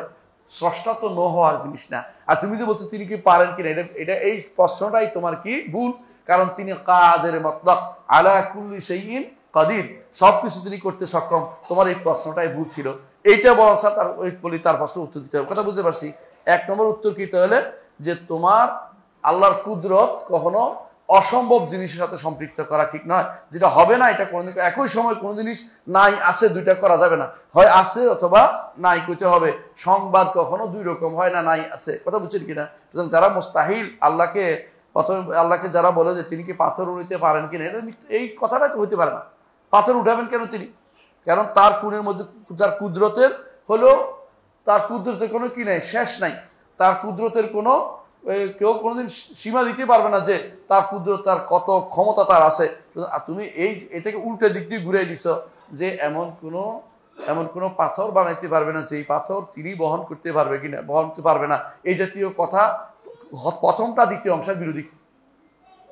প্রথমটা যদি বানাইতে পারে তাহলে বহন করার বিষয়টা সহজ, আর পাথর পারবে না যখন বলছো, তো তুমি বুঝাচ্ছে এটা আগেরটার সাথে কুদরতের সাথে কি হয়েছে, কন্ট্রাডিক্টরি হয়ে গেছে। তুমি এমনিও বলছে পারবে, আবার বলছে পারবে না, তাহলে তুমি বিরোধিতা প্রশ্ন ভুল করেছ। এটা হচ্ছে যারা এই জাতীয় কথাগুলি বলে তাদের জবাব। কথা বুঝতে পারছি? আসেন এখন প্রশ্ন আসেন, ফামান খালাক আল্লাহ, কেউ যদি বলে যে আল্লাহকে কে সৃষ্টি করেছে, পাত্র এটা জবাব থাকবে তখন, তাই না? এই প্রশ্নটাও মূলত শয়তান থেকে আসছে। হাদিস থেকে যেটা বলে গেল, কার থেকে আসছে? ফামান খালাক আল্লাহ, শয়তান থেকে আসছে। কারণ অন্তরের ভিতরে জাগ্রত হয়। কয়েক হাদিসে আসছে বনি আদম বলবে, আপনার উম্মত বলবে, হাদিসে কুদসিতে আসছে। কিন্তু এক হাদিসে বলা হচ্ছে এটা কার থেকে আসে? শয়তান থেকে। তাহলে এটা কার থেকে আসে? শয়তান হয় ওয়াসওয়াসা দেয়, নফস দেয়, নফস দেয়, নয় কি করে নাজাক দেয়। এইভাবে আমরা যখন বলি আউযু বিল্লাহি মিনাশ শাইতানির রাজিম, তাই না? হ্যাঁ, ওয়াইজা কোরআনে কারীম আল্লাহ তাআলা বলেছেন ওয়াইমা ইয়ানজাগান্নাকা মিনাশ শাইতানির নাজগুন ফাস্তাইয বিল্লাহ ইন্নাহু হুয়াস সামিউল আলিম। আল্লাহ তাআলা তিনি সবকিছু শুনেন এবং জানেন। যখন তোমার অন্তরের ভিতরে শয়তান নাজগে দেয়, কোনো রকমের তো খোসা দেয়, তখন তুমি কি করবা, অত ত্রুটি দেয়, তখন তুমি আল্লাহর কাছে আশ্রয় প্রার্থনা করতে হবে। তাহলে বোঝা গেল রাসূলুল্লাহ সাল্লাল্লাহু আলাইহি ওয়াসাল্লাম আমাদেরকে শয়তানের যে এই অস্ত্রটা, বড় অস্ত্র, এই অস্ত্রটা দিয়ে শয়তান যে কাজটা করে, আমরা এটা কিভাবে তাড়াতে হবে আল্লাহ আল্লাহ আল্লাহ আল্লাহ আল্লাহ রাসূল সাল্লাল্লাহু আলাইহি ওয়াসাল্লাম কিন্তু বলে দিয়েছেন। অনেকে এখন যারা আমাদের বাইরে বই লেখে এই জাতীয় সন্দেহ দূর করার জন্য, যদি নববী উত্তরে আসতো তাদের জন্য এত কষ্ট হইতো না। নবী যে উত্তরটা দিছে, নবী যে এটার জবাবটা দিছে, যে এটার সলিউশন দিছে, সমাধান দিছে, তো তাদের আর কষ্ট হইতো না।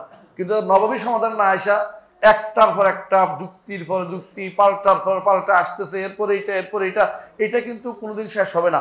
আমরা জানি যে ইমাম রাজির কথা মনে আছে তো, 101টা যুক্তি দিছে কিসের উপরে? আল্লাহর অস্তিত্বের উপরে। কেন আসছে জানেন তো? কারণ একটা আসছে আবার সন্দেহ আসছে, আরেকটা আসছে আবার সন্দেহ আসছে। তো এত কিছু আসার কিন্তু অনুমতি ইসলামে দেয় নাই, বুঝলেন তো? অন্তরে এটা স্থান দিলেই তো ক্ষতি। অন্তরে এটা আসলে কি করতে হবে? 1 নম্বর ইন্তেহা, তাড়িয়ে দিতে হবে। ইন্তেহা মানে কি? তাড়িয়ে দিতে, এটা বিস্তারিত বলছে ইন্তেহা কারে কয়। 2 নম্বর হচ্ছে আশ্রয় চাইতে হবে শয়তান থেকে আল্লাহর কাছে আশ্রয় চাইতে হবে। 3 নম্বর বলতে হবে আমানতু বিল্লাহি ওয়া রাসূলিহি, অর্থাৎ ঈমান। তাহলে 1 নম্বর কি? এইটার প্রতি এটার সাথে লেগে থাকা যাবে না, এটা বাদ, বলে এটা তাড়িয়ে দিতে হবে। 2 নম্বর হলো আল্লাহর কাছে আশ্রয় চাইতে হবে শয়তান থেকে, বিতাড়িত শয়তান থেকে। 3 নম্বর হচ্ছে বলতে হবে, মুখে বলতে হবে। মুখে বলতে হবে কি আমানতু বিল্লাহি ওয়া রাসূলিহি। আরো মানে 3 নম্বরটা বেশি শক্তিশালী। মানে প্রথমটা আপনি দূরে দিচ্ছেন, আবার আসতে চেষ্টা করতেছে, আশ্রয় চাইবেন যাতে না আসে। 3 নম্বরটা আপনি আরো ইমান, আপনি কি করবেন, অস্ত্র নিচ্ছেন যে এখন আসলে কিন্তু তোর শেষ করে ফেলাম। দেখি আমি আল্লাহর উপর ইমান আনছি, রাসূলের ইমান আনছি, ওই সমস্ত কথা আমার কাছে আসা যাবে না, এই শয়তান তোরে কিন্তু আমি শেষ করবো। বুঝলেন তো কথাটা? তো 3টা অস্ত্র আপনাকে দিচ্ছে। প্রথমটা আসেন, ইন্তেহা কিভাবে হবে, মানে আপনি তো বাদ দিবেন। এটা অনেক বলতে বাদ কেন দিব, বাদ দেওয়া সহজ। যখনই এই চিন্তা আপনার কাছে আসে তখন আপনি বলবেন যে আল্লাহর ব্যাপারে এই জাতীয় চিন্তা আসার সুযোগ আসলেই নাই। যারা এগুলি আনছে আমার কাছে, কে আনছে? এটা শয়তান আনছে। শয়তান আমার কাছে এটা আনছে, আমি এটা বোকামি যদি করি, এটা লেগে থাকে, বোকামি হবে, আমি এটাকে স্থান দিব না, আমি এটাকে স্থান দিব না। কারণ সৃষ্টির শুরু আছে, শেষ আছে।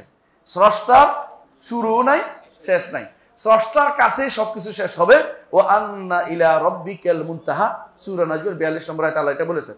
এবং আল্লাহ তাআলা কোরআন, রাসূলুল্লাহ আল্লাহ তাআলা কোরআন কারীম বলেছেন হুয়াল আউয়ালু ওয়াল আখিরু ওয়াজ যাহিরু ওয়াল বাতিন ওয়া হুয়া বিকুল্লি শাইইন আলিম। এবং রাসূলুল্লাহ সাল্লাল্লাহু আলাইহি ওয়াসাল্লাম বলেছেন হুয়াল আউয়ালু ফালাইসা আনতাল আউয়ালু ফালাইসা ক্বাবলাকা শাই ওয়া আনতাল আখিরু ফালাইসা বা'দাকা শাই ও আনতাল যাহিরু ফালাইসা ফাওকাকা শাই ও আনতাল বাতিনু ফালাইসা দুনাকা শাই। কোনো কিছু তার থেকে গোপন করা যাবে না, তিনি সবকিছু জেনে নেবেন। এটা হচ্ছে 4 নম্বরটার অর্থ। আল্লাহ যাহির অর্থ সবকিছুর উপরে তিনি, আর আল্লাহ তাআলা বলে দিয়েছেন তিনি প্রথম, তার শেষ তিনি। সুতরাং সেখানে তার থেকে আবার নতুন করে শুরু করার প্রশ্নটা এখানে আসবে না। কোরআন এবং সুন্নাহ দিয়ে আপনি হাসানা থাকলে আপনি এটা উত্তর দিতে পারবেন, শয়তানকে তাড়িয়ে দিতে পারবেন যে না, এটা আমার এই প্রশ্ন আমার অন্তরের ভিতরে আসার সুযোগ নাই, কারণ তার আগে কোনো কিছু আসবে না, তারপরও কোনো কিছু থাকবে না। সুতরাং আমি এই প্রশ্নকে যে কোনো মূল্যে, তিনি সময়েরও আগে এবং সময়ের পরে, সময় সৃষ্টি তিনি সৃষ্টি করেছেন, আমাদের সাথে সংশ্লিষ্ট, কিন্তু তিনি সময়ের সাথে আমাদের কর্মকাণ্ড বেঁধে দিয়েছেন। তিনি সময় দ্বারা নিয়ন্ত্রিত হন না, আমরা নিয়ন্ত্রিত হই, আমাদেরকে সময় দিয়ে নিয়ন্ত্রিত করে দিয়েছেন। এই বিশ্বাস যখন আপনার অন্তরে আসবে, ধীরে ধীরে কি হয়ে যাবে, চলে যাবে। তাহলে আপনার 1 নম্বর কিভাবে দূর করবেন, যেটা হচ্ছে আপনি জানবেন যে দাঁড়াবেন, অবস্থান নেবেন, শক্ত অবস্থান নিয়ে বলবেন যে এই চিন্তাটা তুলে ধরেছে এটা ভুল, কারণ তিনি প্রথম, তিনি শেষ। সুতরাং তিনি প্রথম হইলে সেখানে তিনি কে সৃষ্টি করেছেন কথাটা আসবে না। সুতরাং এটা শেষ, এটা হলো যুক্তি, প্রথম যুক্তি শেষ। দ্বিতীয় আসেন যেটা করতে হবে সেটা হচ্ছে কি, শয়তান থেকে আল্লাহর কাছে আশ্রয় যেতে হবে। শয়তান কাছে আল্লাহ, আপনি কোরআনে কারিমে দেখবেন কোরআন পড়ার সময় আমরা আউযুবিল্লাহ পড়ি, এবং আল্লাহ তাআলা বলেছেন, তাই না?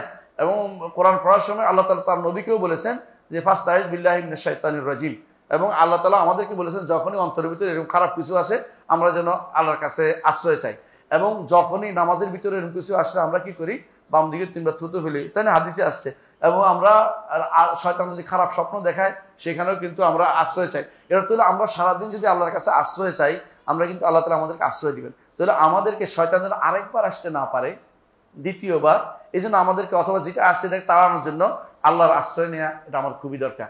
যেমন রাসূলুল্লাহ সাল্লাল্লাহু আলাইহি ওয়াসাল্লাম তিনি বলতেন উজতি বি মুআদ। রাসূলুল্লাহ সাল্লাল্লাহু আলাইহি ওয়াসাল্লাম এক নারীকে ইমরাতুল জুন বলা হয় তাকে, তো ঘটনাটা কেউ উল্লেখ করেছেন, আমি উল্লেখ করছি এই জন্য বোঝার জন্য, যে শব্দটার জন্য।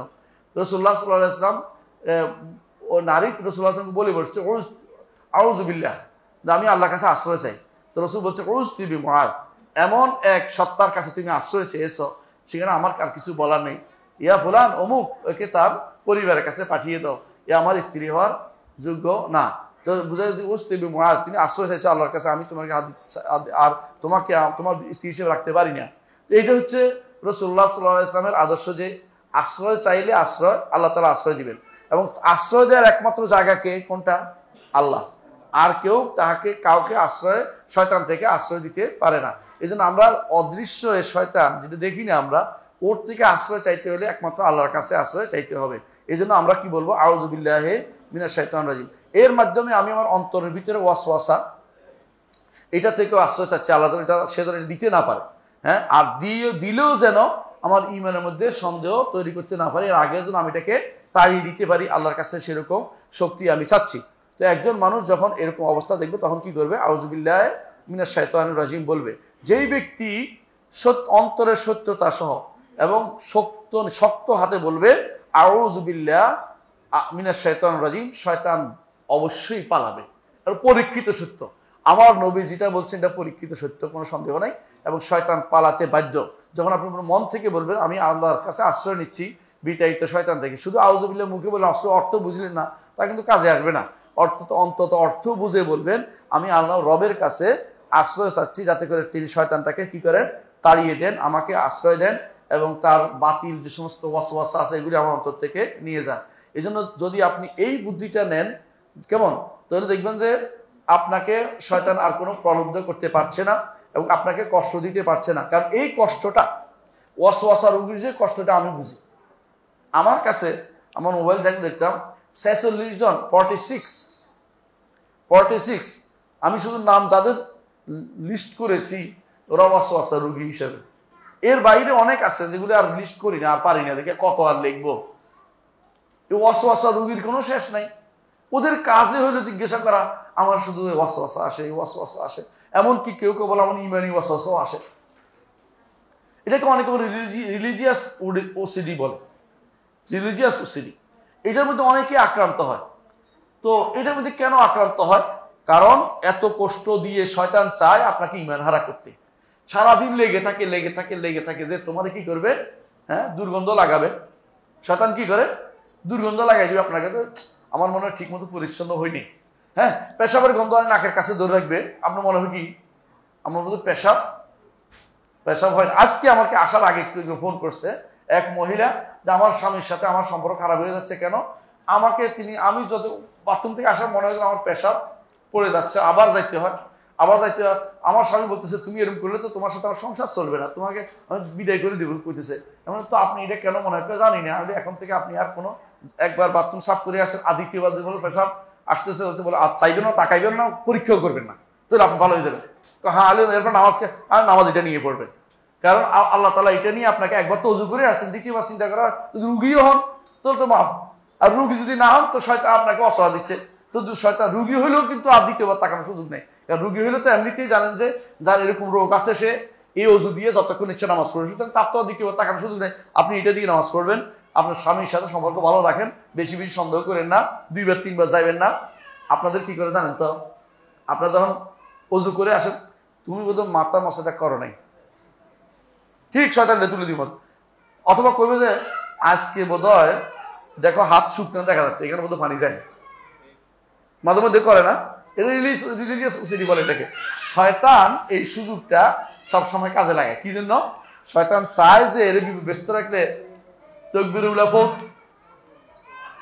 তাকবীরুল্লাহ পাবে না সে, এবং এত বড় সন্তুষ্টি পাবে না সে। যদি কোনো উজুতে ব্যস্ত রাখি 2 রাকাত নামাজ, ফজর নামাজ পড়তে পারবে না, তাহলে সে ফজর নামাজ পড়লে খায়রুম মিনাদ দুনিয়া ওয়া মা ফিহা, দুনিয়ার মধ্যে যা আছে এবং দুনিয়ার মধ্যে যা সব থেকে বেশি উত্তম, এত বড় জিনিস তাকে দিব, এত সোজা জীবনও না, তার মধ্যে সন্দেহ লাগাই রাখবে শুধুমাত্র। শয়তান আপনার মধ্যে ওয়াসওয়াসা ঢুকাই দেয়।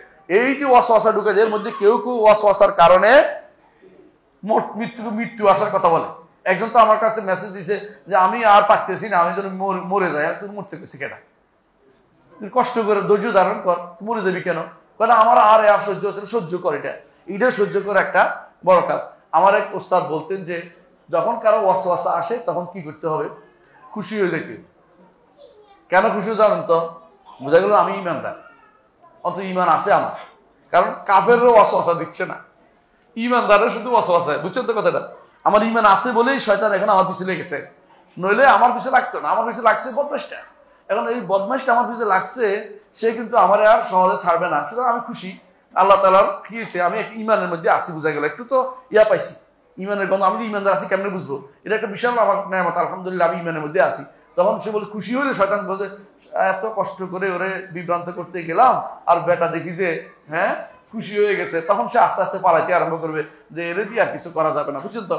ওয়াসওয়াসা এটা আনবেই শয়তান। আপনার দায়িত্ব হবে তখন কি করতে? আল্লাহর কাছে আশ্রয় চাওয়া, 1 নম্বর কাজে আশ্রয় চাওয়া। এই জন্য সাহাবায়ে কেরাম যখন রাসূলুল্লাহ সাল্লাল্লাহু আলাইহি ওয়াসাল্লামকে বললেন এই কথা, ইয়া রাসূলুল্লাহ, দেখেন রাসূলুল্লাহ সাল্লাল্লাহু আলাইহি ওয়াসাল্লামের কাছে সাহাবায়ে কেরাম এসে বললেন, ইয়া রাসূলুল্লাহ, আমাদের কেউ কেউ অন্তরের মধ্যে এমন জিনিস আসে লা আন ইয়াকুনা হুমামাতান, আমরা কয়লা হয়ে যেতে রাজি আছি কিন্তু উচ্চারণ করতে রাজি নেই। সেটা কোনটা বলছেন তো? আল্লাহ কে সৃষ্টি করছে? এই তো আল্লাহ সৃষ্টি, আল্লাহর কে সৃষ্টি করছে, এই জাতীয় কথা। তখন আমরা এটা উচ্চারণ করতে পারি না। এটা কয়লা হয়ে যায়, অঙ্গার হয়ে যাওয়া আমাদের কাছে প্রিয়, কিন্তু উচ্চারণ করতে চাই না। রাসূলুল্লাহ সাল্লাল্লাহু আলাইহি ওয়াসাল্লাম কি বলেছেন? অন্য হাদিসে বর্ণনা, তারা বলছেন যে আসমান থেকে পড়ে যাওয়া আমাদের কাছে প্রিয় উচ্চারণ করার চেয়ে। মানে তারা এটাকে গভীরভাবে ধারণ করছেন। তাহলে সাহাবায়ে কেরামের মধ্যে ওইটা আসছে, কিন্তু তারা কি করছে? এটাকে উচ্চারণ করে নাই। রসুলের কাছে আসে সমাধান কি হবে জানার জন্য, যে আমরা উচ্চারণ করতে পারি না বা আমাদের কি হয় না, আমরা আকাশ থেকে পড়ে ধ্বংস হয়ে যাওয়া আমাদের কাছে এটা ভালো, কিন্তু কোনোভাবেই যেন এটা আমরা যেন মুখ দিয়ে বের না হয়। রাসূলুল্লাহ কি বললেন? আল্লাহু আকবার, আল্লাহু আকবার, আল্লাহু আকবার, তিনবার আল্লাহু আকবার। আল্লাহ সবচেয়ে বড়, আল্লাহ সবচেয়ে বড়, আল্লাহ সবচেয়ে বড়। কেন? এই কি জন্য? প্রশংসা। এটা খুব ভালো কিছু পেয়েছেন। কি জন্য?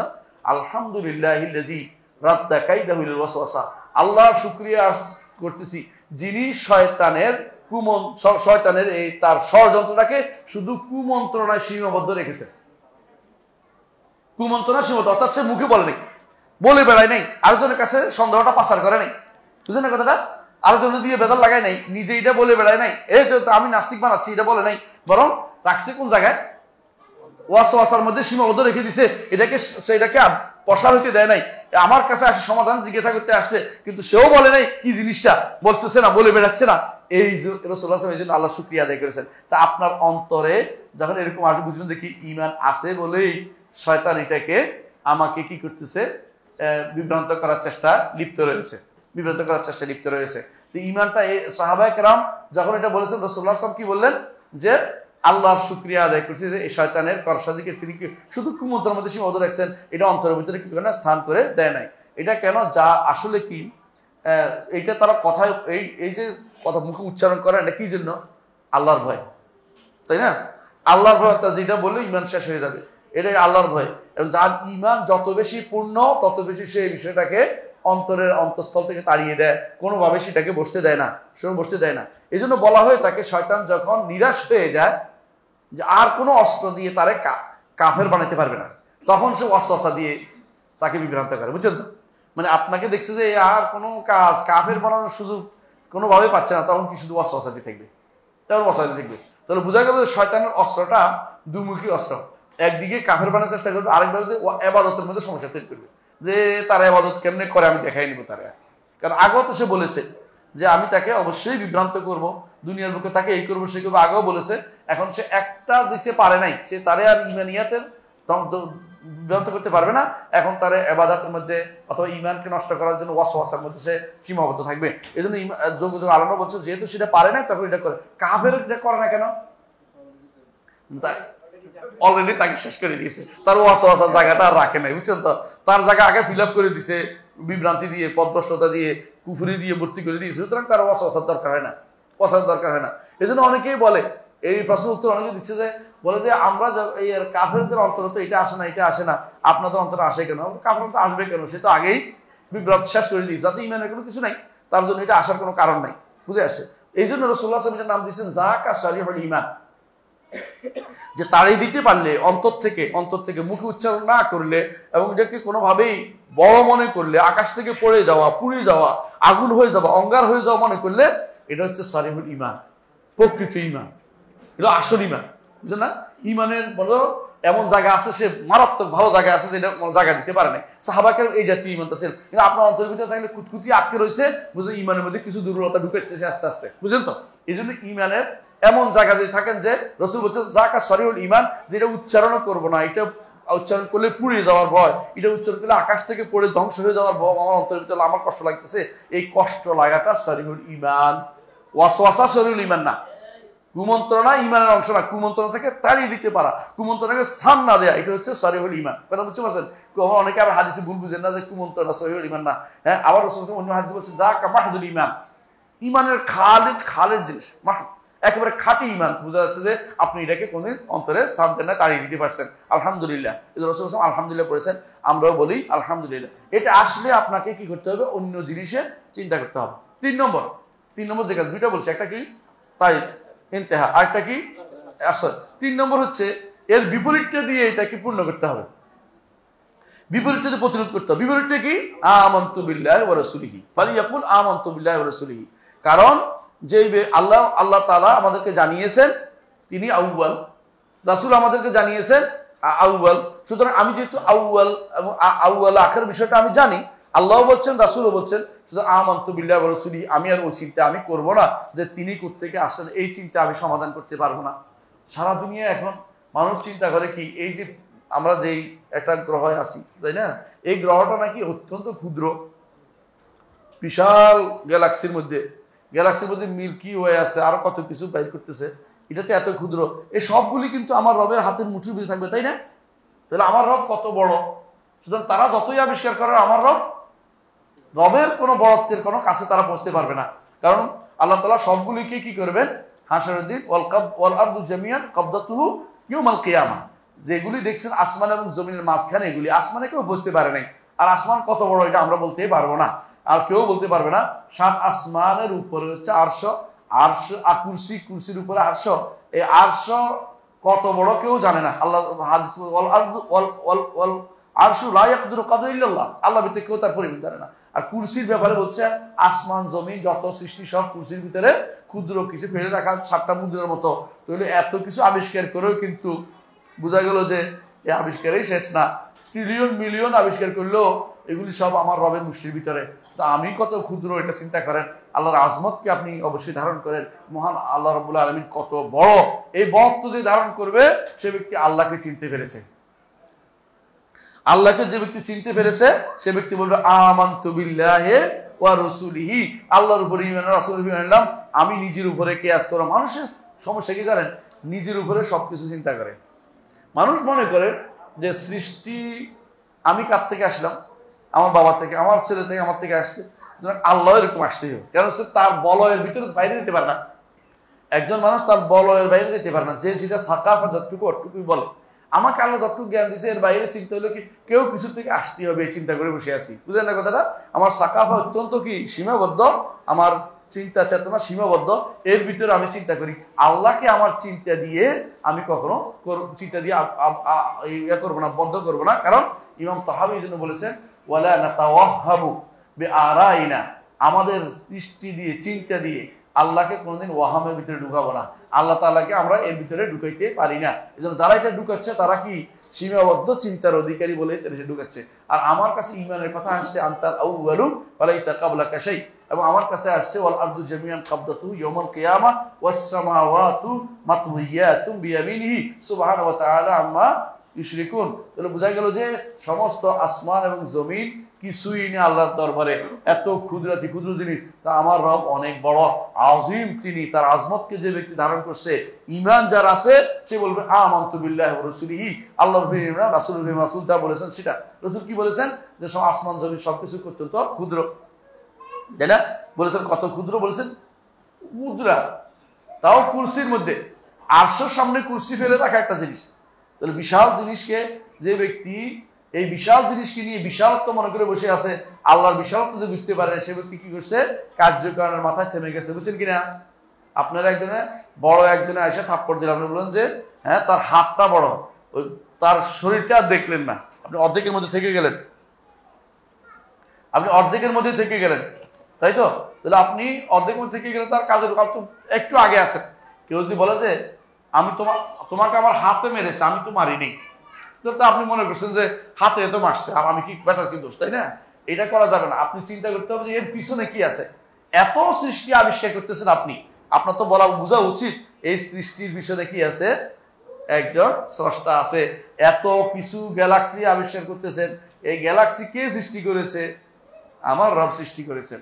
এত শত আপনি যেটা দেখছেন এটা, এর বাইরে আর কিছু থাকতে পারে না। আরো কত কিছু আছে আপনি জানেন না। প্রত্যেক জান্নাতীকে আল্লাহ পৃথিবীর মতো 10টা জান্নাত দিবে কমপক্ষে। বুঝছেন কেন বলছি? শেষে যে যাবে তারা দিবে পৃথিবীর মতো 10টা। এক সময় আমার মনে হয় যখন পৃথিবীটা আবিষ্কার করে, উপরে আবিষ্কার করে, তখন মানুষ চিন্তা করতো যে কেমনে 10টা, কত বড় জানি। এখন ঠিকই বলবো যে এটা কিছুই না, 10টা দিতেই পারে, আল্লাহ দিবেন ইনশাল্লাহ, আমরা বিশ্বাস করতেছি এখন আলহামদুলিল্লাহ। কারণ এটা কোনো স্পেস আল্লাহ বাড়াচ্ছেন দিন দিন, জগতের স্পেসও বাড়ছে এবং তখনও আল্লাহ অনুমতি দিতে থাকবেন। সুতরাং আপনার এখানে অসম্ভব বলে কোনো কিছু নাই, আল্লাহর জন্য কোনো কিছু অসম্ভব কিছু নাই, এটা আপনি ঈমান আনবেন। এই জন্য বলুন আমানতু বিল্লাহি ওয়া রাসূলি। এইটা যখন বলবেন, এই তিনটি যখন একটা বলবেন, কি একটা কি নো, এটা আমি এটা তাড়িয়ে দিব। 2 নম্বর হচ্ছে আশ্রয় চাইবে, 3 নম্বর হচ্ছে আমানতু বিল্লাহি।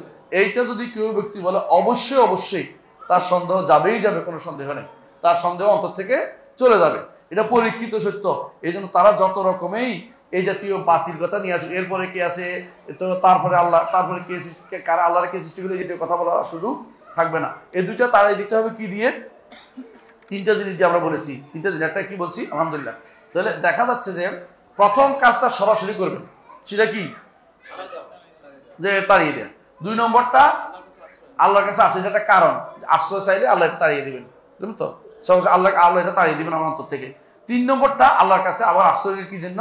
আল্লাহ যেন আমার ইমানটাকে ঠিক রাখে, ইমানটা যেন ঠিক রাখে। এবং আল্লাহর উপর ইমান আনছি, আমি ঘোষণা দিচ্ছি। আর ঘোষণা দেওয়া হচ্ছে ইমানটাকে রক্ষার একটা মাধ্যম, ইমান রক্ষার একটা মাধ্যম। তো এই কাজগুলি যারা করতে পারবে তারা অনেক রকম বর্তমান জমানা যত বই লেখে, এই যারা অনেক বিশ্বাসের বয়ান, বিশ্বাসের এটা এত কষ্ট করতেছে, এগুলি কিছু লেখার দরকার নেই, হাদিসটা আমল করলে হয়, বুঝছেন? আমাদের অনেকে যত বই লিখবেন তত সন্দেহ বাড়বে। আমি অনেককে বলছি যে আপনি এত যে প্যারাডক্সিক করতেছেন, আরেকজন এসে আরেকটা উত্তর দিবে, এরপর আপনি আবার সন্দেহ ঢুকবেন, আবার উত্তর দিবেন। এর চেয়ে বরং আপনার কোরআন হাদিসের জায়গায় আসেন, কি আমানতু বিল্লাহি ওয়া রাসূলি, আমানতু বিল্লাহি ওয়া রাসূলি, আউযু বিল্লাহি মিনাশ শাইতানির রাজীম, আমানতু বিল্লাহি ওয়া রাসূলিহি। এরপরে তার আর কোনো অবশিষ্ট কিছু থাকবে না। এর জন্য কি দরকার? সবর এবং ইয়াকিন, সবর এবং ইয়াকিন। অর্থাৎ আপনাকে সবর করতে হবে কিসের উপরে? ইমানের উপরে। আর ইমানটাকে সুদৃঢ় অন্তরে ধারণ করতে হবে।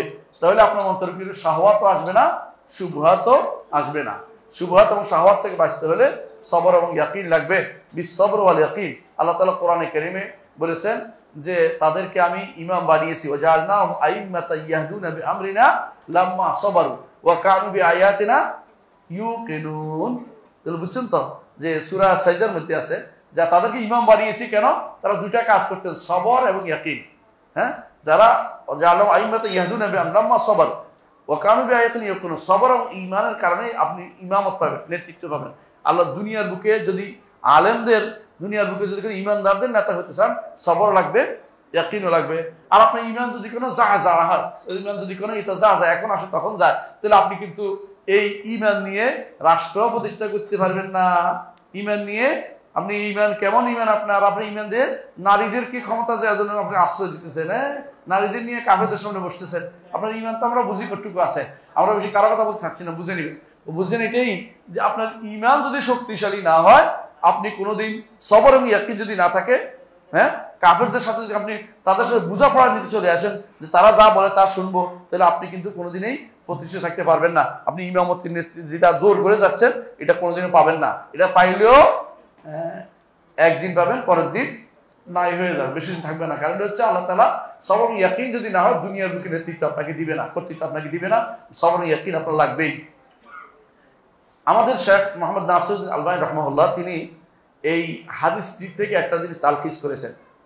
তিনি বলছেন যে হাদিসে যে যেটা বলা হয়েছে যে যখন এটা বলে সংক্ষেপে বলতে আমানতু বিল্লাহি ওয়া রাসূলিহি, এর সাথে যদি কোনো কেউ বলে আমানতু বিল্লাহি ওয়া রাসূলিহি, তিনি বলছেন যে কি হিসাবে? বলতে সূরা ইখলাসকে দেখো, কুল হুয়াল্লাহু আহাদ আল্লাহুস সামাদ লাম ইয়ালিদ ওয়া লাম ইউলাদ ওয়া লাম ইয়াকুল লাহু কুফুয়ান আহাদ। এটা যদি মনে করে তারপরে তার সন্দেহ আসবে না। কারণ লাম ইয়ালিদ ওয়া লাম ইউলাদ যখনই আসবে তখন বলছে লাম আহাদ, অনন্য তিনি। অনন্য অর্থ কি? সৃষ্টির মতো না, সৃষ্টি তো সৃষ্ট হয়, তিনি তো হইতে পারে না। সমাদ অমুখাপেক্ষী, এর অর্থ স্রষ্টার মুখাপেক্ষী তিনি না। লাম ইয়ালিদ ওয়া লাম ইউলাদ, এটার ব্যাখ্যা, এটা সমাদের ব্যাখ্যা। ওয়া লাম ইয়াকুল লাহু কুফুয়ান আহাদ, আহাদের ব্যাখ্যা, এর অর্থ তিনি অনন্য, তার মতো কোনো কিছু হইতে পারে না। এটা যদি কেউ যদি ধারণ করে তো তার মধ্যে সন্দেহ আসবে না। এই জন্য তিনি বলেন যে অন্য বর্ণনাতে আসছে, সেজন্য বলে কুল হুয়াল্লাহু আহাদ আল্লাহুস সামাদ লাম ইয়ালিদ ওয়া লাম ইউলাদ। বিশেষ করে যখন কাফেররা বলছিল যে আপনার রবের একটা পরিচয় দেন, তিনি কিসের তৈরি, তার বাপকে মাকে, মানে ওদের তো চিনতে ওরকমই, মানে যার যেটা চিনতে আর কি, সাকাফা যদ্দুর, হ্যাঁ, যার যতটুকু সংস্কৃতি। তো আল্লাহ তাআলা আয়াত নাযিল করেন কুল হুয়াল্লাহু আহাদ আল্লাহুস সামাদ লাম ইয়ালিদ ওয়া লাম ইউলাদ ওয়া লাম ইয়াকুল লাহু কুফুয়ান আহাদ। এজন্য এটা কেন ঈমান, এটা কেন ঈমান, এটা কেন তাওহীদের সূরা, এটা তাওহীদের সূরা বলা হয় কেন? বুঝছেন তো? এটার মধ্যে আপনি আল্লাহর পরিচয় পান, আল্লাহর জাতের পরিচয়ের জন্য আপনি এই সূরা ছাড়া এত সুন্দর পরিচয় কোথায় পাবেন না। আল্লাহর জাতের জন্য আপনাকে আল্লাহর জাতের যদি কোনো জিজ্ঞাসা করে কেউ তার সত্তা কি, আপনি কি বলবেন? আল্লাহু আহাদ সামাদ লাম ইয়ালিদ ওয়া লাম ইউলাদ ওয়া লাম ইয়াকুল লাহু কুফুয়ান আহাদ। সত্তার পরিচয়, 5টি জিনিস আমরা বলি সত্তার পরিচয়ের জন্য। কয়টা? 5টা। কি রে? আহাদ, সামাদ, লাম ইয়ালিদ ওয়া লাম ইউলাদ ওয়া লাম ইয়াকুল লাহু কুফুয়ান আহাদ। 3 নম্বর। 4 নম্বর, তিনি হচ্ছেন আলিম আলা খালকিহি, সবকিছুর উপরে তিনি, হ্যাঁ, ওয়াল আলিউল আযীম। আর 5 নম্বর হচ্ছে বাইনু মিন খালকিহি, সৃষ্টি থেকে আলাদা। স্রষ্টার পরিচয় হচ্ছে এটা। স্রষ্টার পরিচয় 5টা জিনিস মুখস্থ রাখতে, বুঝছেন তো? তিনি সবকিছুর উপরে, সমস্ত সৃষ্টি থেকে আলাদা। যে ব্যক্তি এই সত্তা মানে না, সে আল্লাহকে মানে নাই।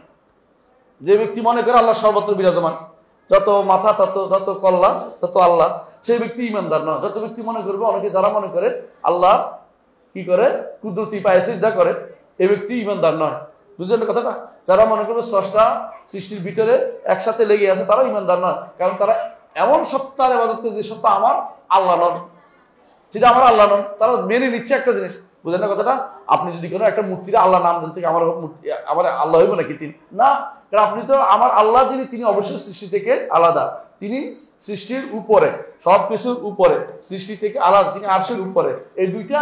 আর 3টা বলতে হবে, কুল আল্লাহ আহাদ আল্লাহুস সামাদ আহাদ সামাদ লাম ইয়ালিদ ওয়া লাম ইউলাদ ওয়া লাম ইয়াকুল লাহু কুফুয়ান আহাদ। এই 5টি জিনিস সবসময় উল্লেখ করবেন কি, আল্লাহর জাতের পরিচয়ের ক্ষেত্রে। এরপরে আল্লাহর কর্মের পরিচয়, এরপর আল্লাহর নামের পরিচয়, গুণের পরিচয় আর পাবেন আলহামদুলিল্লাহ কোরআন শুনে ভর্তি। আমি যেটা বলতে চাচ্ছি এটাই, শেখ আলবানী রাহমাতুল্লাহ যেটা বলছেন যে যদি কেউ আমানতু বিল্লাহি ওয়া রাসূলিহি, এটা যারা বুঝে, এটা কুল আল্লাহু আহাদ আল্লাহুস সামাদ লাম ইয়ালিদ ওয়া লাম ইউলাদ, তাহলে সত্যিকার অর্থে সে বুঝছে, আসল জিনিসটা বুঝছে। কি বুঝছে? সে বুঝতে পারছে যে কোন জিনিসটা রাসূল ঈমান আনতে বলেছে, রাসূল কোন জিনিসটা ঈমান আনতে বলেছে।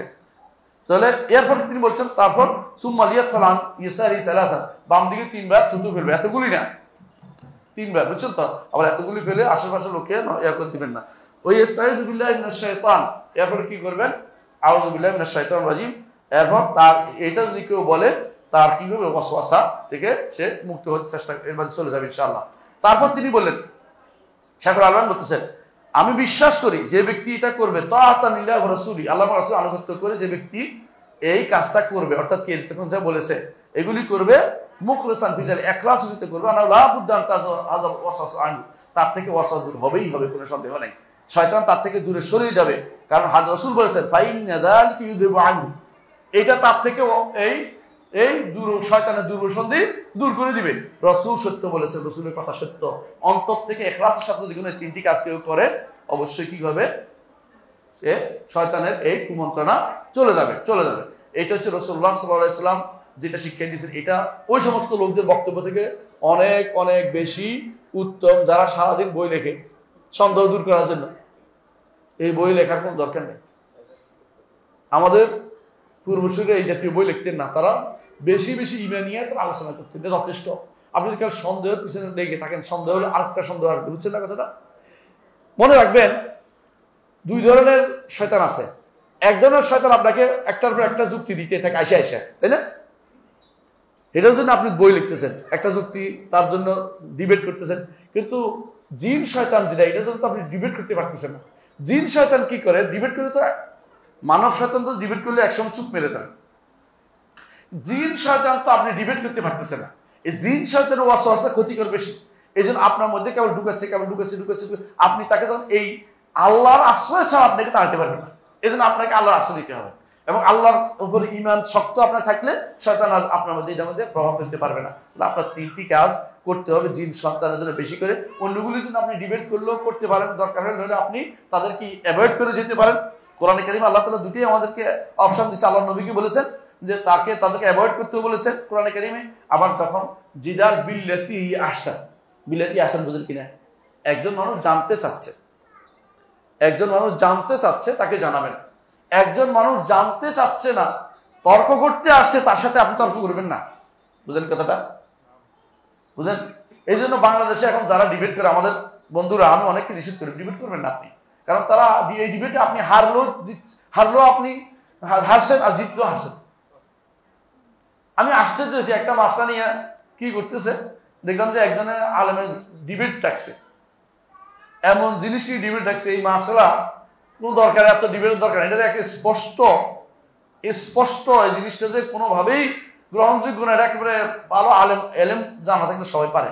ওইটা না করে আপনি এলেম দেন তাহলে পাগলের করবে যে এটা পাগলের প্রলাপ করবে, তখন যে এটা পাগলের প্রলাপ।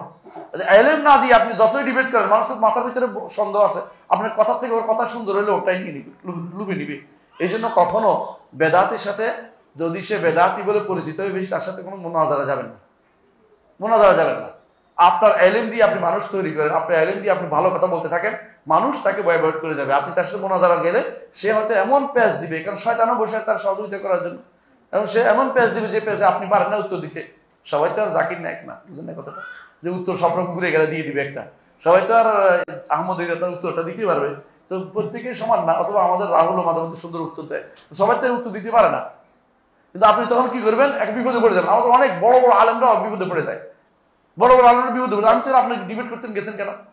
তার ডিবেট না করা উচিত, কারণ সবাই সব ডিবেট করতে পারে না। একজন তো আমার চোখের সামনে সুবহানাল্লাহ ডিবেট করতে একদম হেরে চলে আসছে, তারপরে উনি আবার ডিবেট করবেন। এই জন্য কোনোদিন বেদাতের সাথে কোনো ডিবেটে যাবেন না। যে হেদায়েত চাই তার সাথে আলোচনা করবেন, তার সন্দেহ দূরের চেষ্টা করবেন। কিন্তু যদি বেদাত বলে পরিস্থিতি এবং সে বলে যে আমি ডিবেট করবো, আমি এটাকে আমারটা হক, কিন্তু তাকে বলবো আগে হক তো তোমারটা, এটা কেমনে বুঝবো? তোমারটা তুমি হক বসে আসো, আমি যতই তুমি বলি তোমাকে হক তোমার প্রশ্ন না, তো আমি বলে তোমার লাভ হচ্ছে না। কারণ তুমি তোমার কি করবে, সুন্দর সুন্দর অসুন্দর যুক্তি দিয়ে, যেগুলি শুদ্ধ না এগুলি যুক্তি দিয়ে মানুষের মনের ভিতরে যেটা আছে ওইটাকে তুমি প্রাধান্য দেবে। এমনকি যারে আপনি কি মানবেন, সালিশ মানবেন, সালিশ তো নিরপেক্ষ হয় না। সালিশেরও কি থাকে একটা, সালিশেরও কি থাকে একটা পক্ষপাত থাকে। আপনি দেখবেন কোনোভাবেই আপনি মনে করছেন ফুটবল খেলার মধ্যে সালিশ বুঝে একেবারে ভালো, তা কিন্তু না। ঘুরে ফিরে তারা এটা করে। এমনকি যারা ওই যে রেসলিং খেলে দেখবেন যে মাঝে মধ্যে তার লোক হেরে গেলে ওটা চেয়ার দিয়ে বাড়িতে একটা অর্থ হলো সে কেন হারলো এটা তার দুঃখে মনে যাচ্ছে, অথচ তার নিরপেক্ষ থাকার কথা। নিরপেক্ষ মানুষ অভাব রে ভাই, কেন নিরপেক্ষ করতে গাইবে? এই জন্য তারা বলে সালিশ নিরপেক্ষ, সালিশ নিরপেক্ষ। এটা জানতে হবে তার আকিদা বিশেষ কি হয়, আমার পক্ষ না ওর পক্ষে আছে, সে নিরপেক্ষ হবে কি করে? হ্যাঁ, বুঝলেন কথাটা? হয়তো জাহেল ওর পক্ষ নিবে আর আলেম বলে আমার পক্ষ নিবে, এটাই তো কথা। এখন তারে আমি এই জাতীয় ডিবেট ইসলাম অনুমোদন করা হিসাবে ডিবেট নাই, কোনোদিন ছিল না। ইসলামের হক প্রকাশের ডিবেট ছিল, হ্যাঁ কাফেরদের ছিল জিদাল বিল্লাতি হি আহসান, এমন পদ্ধতি যে যে ব্যক্তি এটা করতে পারে তার জন্যই। এজন্য কে করতে এটা বেশি করতে পারতেন, সবচেয়ে বেশি বিখ্যাত ব্যক্তি ছিলেন কে? হ্যাঁ, ইবনে তাইমিয়া ছিলেন, সুন্দর মাশাআল্লাহ। ইবনে তাইমিয়া ছিলেন, হ্যাঁ। বাকিল্লানি ছিলেন, বিখ্যাত ছিল বাকিল্লানি। বাকিল্লানি একবার তাকে পাঠাইছে এই খ্রিস্টান শাসকের কাছে মোনাজারের জন্য। তো ঢুকতেই তার অন্তরটাকে সংকুচিত করে দেওয়ার জন্য খ্রিস্টান শাসকের সালাকি করছে।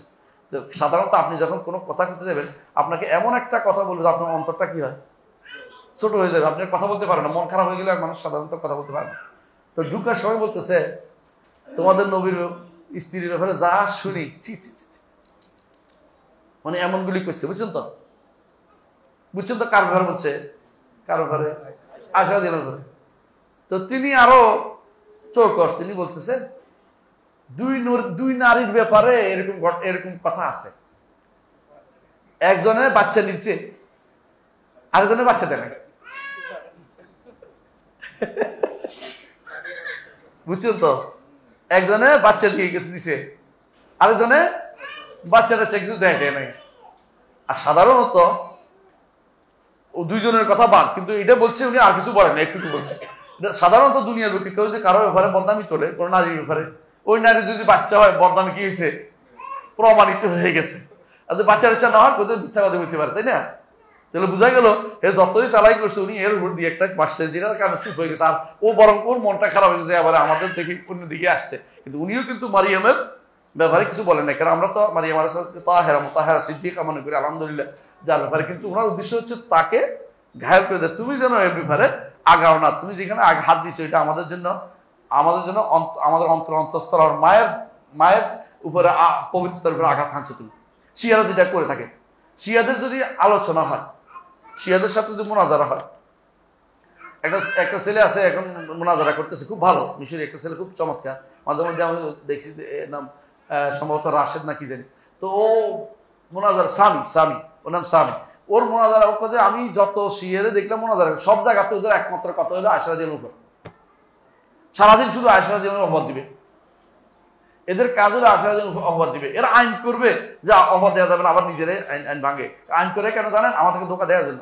আর তারা কি করে? সবসময় আশা দিয়ে আপনার উপর অপবাদ দিবে। এই জাতি, এদের সাথে আপনার সম্পর্ক কিভাবে থাকে? আপনি আল্লাহকে আপনি সাক্ষী রেখে বলুন কিভাবে আপনি এদের এই সমস্ত বদমাশদের সাথে আপনার সম্পর্ক কিভাবে থাকে, এদেরকে আপনি কিভাবে ভালোবাসতে পারেন? এরা কিন্তু ইরানে ভালোবাসতে বসে রয়েছে আমাদের বন্ধুরা, দুর্ভাগ্যবশত। অথচ তাদের সাথে আপনি একদিন বসে বলবেন না ইমানের সাথে সম্পৃক্ত আছে না আমলের সাথে সম্পৃক্ত আছে। কারবালার তোরবাতর হোসাইনিয়া, বুঝছেন নি? হোসাইনের কারবালার মাটি, এটা কে চালু করলো? এই কথা বলছে কোরআন হাদিসে আছে, মিথ্যা কথা বানাই দিবে। তো একদিন বলছে করে আচ্ছা আলীর পথ অনুসরণ করতে হবে, এটা কোথায় আছে? কোরআনে আছে। কোথায়? হাযা সিরাতুন আলাইয়া মুস্তাকিম পড়তেছে, হাযা সিরাতু আলিয়্যিন মুস্তাকিম। আল্লাহ কোরআনে তাহরিফ বিকৃত করতেছে। আমি নিজে কানে শুনতেছি, ও বলতেছে, শিয়া বলতেছে এটা। একজন যদি না শুনতাম বলতাম যে বোধহয় আগে ছিল, এখন বলে, এখনো তারা এটা বলতেছে। তাহলে বোঝা গেল যে, আমি আমার কথা বক্তব্য শেষ করবো ইনশাআল্লাহ, বোঝা গেল যে এই জাতীয় মানুষগুলো যারা এই বিবেক দিয়ে সারাক্ষণ বসে বসে এক করে, তারা কিন্তু অনেক সময় টিকে থাকতে পারে না। আমাদেরকে সুন্নাহ নববিয়া যে শিক্ষা দিয়েছেন সেটার মধ্যে আসলে ইনশাআল্লাহ আমরা এই মালাহেদা বা নাস্তিক যারা আছে তাদের কি করতে পারবো? তাদের সন্দেহ সব অপনোদন করতে পারবো, সন্দেহে আমরা নিজের ইমানকে টিকিয়ে রাখতে পারবো। আসুন এখন আমরা সর্বশেষ শিক্ষাগুলি বলে দিই। যে শাইখুল আলবানী যেটা বলেছেন যে সিলসিলা সহিহের মধ্যে তিনি বলছেন যে অধিকাংশ মানুষই রাসূলুল্লাহ সাল্লাল্লাহু আলাইহি ওয়াসাল্লামের শিক্ষাটা যদি নিত, অনেকে এই সমস্ত বড় বড় বই লেখার থেকে বাঁচে যেত। আমরা বই লেখা বাদ দিয়ে হাদিস শিক্ষা করা দরকার। মনে দেখবে, কোরআন হাদিস শিখুন, ওই বই লেখা চিন্তা করেন। অনেকে বলে আমি একটা নাস্তিকবাদের একটা বই লিখছি। আমি বলি হারে, আপনি এত কষ্ট করছেন, আপনি হাদিস জানেন, কোরআন জানেন? জানেন না। এটা কিরকম জানেন? যখন ইমাম আশআরী রাহমাতুল্লাহ আলাইহি, নাম শুনছেন তো? আবুল হাসান আশআরী, তিনি যখন ইয়াতে আসেন, বাগদাদে আসছেন, আসার পরে বাগদাদে আসার পরে সবাই বলতে আরম্ভ করলো মজলিসে আসছে। হ্যাঁ, তো এক মুহাদ্দিসের মজলিসে আসছে। মুহাদ্দিস মজলিসে আসার পরে তিনি বলতেছেন যে তুমি কি করো? বলে আমি নাস্তিকদেরকে রদ করি, কালাম শাস্ত্রবিদদের রদ করি। তারপরে তো তুমি কোন হাদিস জানো? জানো না। তুমি তো কিছু করো নি। বুঝছেন কথাটা? এইটা বলার পরে তার মধ্যে মনে হয়েছে যে তাই তো সত্য কথা, আমি তো এদের বিরুদ্ধে অস্ত্রই নেই, যে ঢাল দিয়ে যুদ্ধ করবো আমার ঢালই নাই, আমি যুক্তির পর যুক্তি দিয়ে ওদেরকে হারাইতে চাই, আমি অনেক কিছু নিয়ে বসে আছি।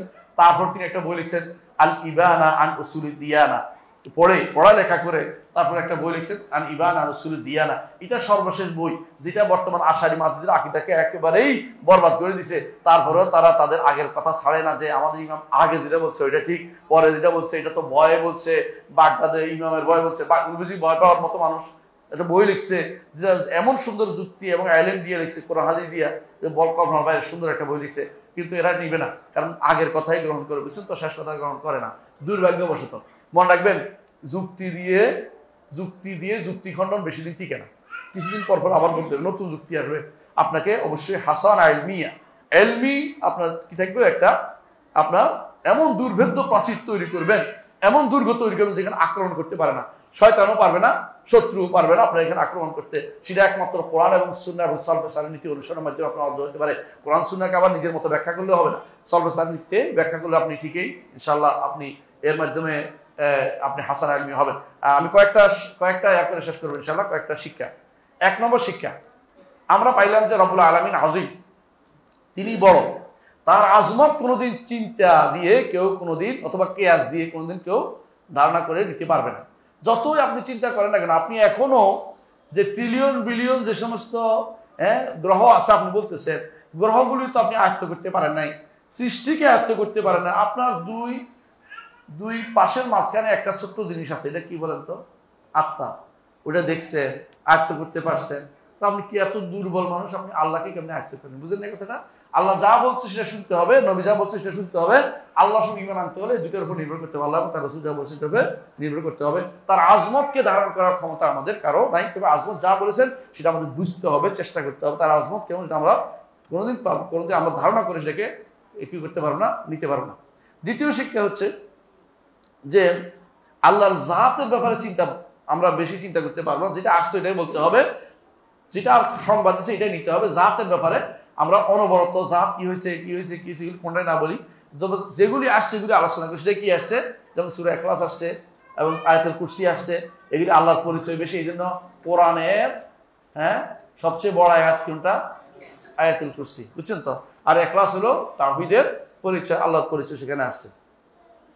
3 নম্বর শিক্ষা হচ্ছে মানুষের অন্তরে কোনো কিছু আসলেই সেটা দ্বারা তাকে হিসাব নেওয়া হবে না, আল্লাহ তো এটা ক্ষমা করে দিবেন। রব্বানা লা তুআখিযনা ইন নাসিনা ওয়া আখতানা, রব্বানা তুহাম্মিলনা মা লা তাকাতা লানা বিহি ওয়া'ফু আন্না ওয়াগফির লানা ওয়ারহামনা ওয়া আনতা খায়রুল কাফিরিন। এই সমস্ত জিনিস আসবেই, এগুলো তাড়িয়ে দিতে পারলে কোনো গুনাহ নাই, বরং তাড়িয়ে দিতে পারলে সওয়াব আছে। রাসূলুল্লাহ সাল্লাল্লাহু আলাইহি ওয়াসাল্লাম বলেছেন যে ইন্নাল্লাহ তাজাওয়াজা আন উম্মতি মা ওয়াসওয়াসাত বিহি সুদুরুহা মা লাম ইয়াতামাল আও তাতাকাল্লাম। আমার উম্মতের অন্তরের ভিতরে যে সমস্ত জিনিস ওয়াসওয়াসা হিসেবে আসবে, বুদবুদ আকারে আসবে, হ্যাঁ, কুমন্ত্রণ আকারে আসবে, যদি কোনো সে এটাকে সে কথা না বলে, আমল না করে, কথা না বলে, বলে না দেয়, তারপরে আল্লাহ তাআলা সেটাকে পাকড়াও করবেন না, এটা পাকড়াও করবেন না।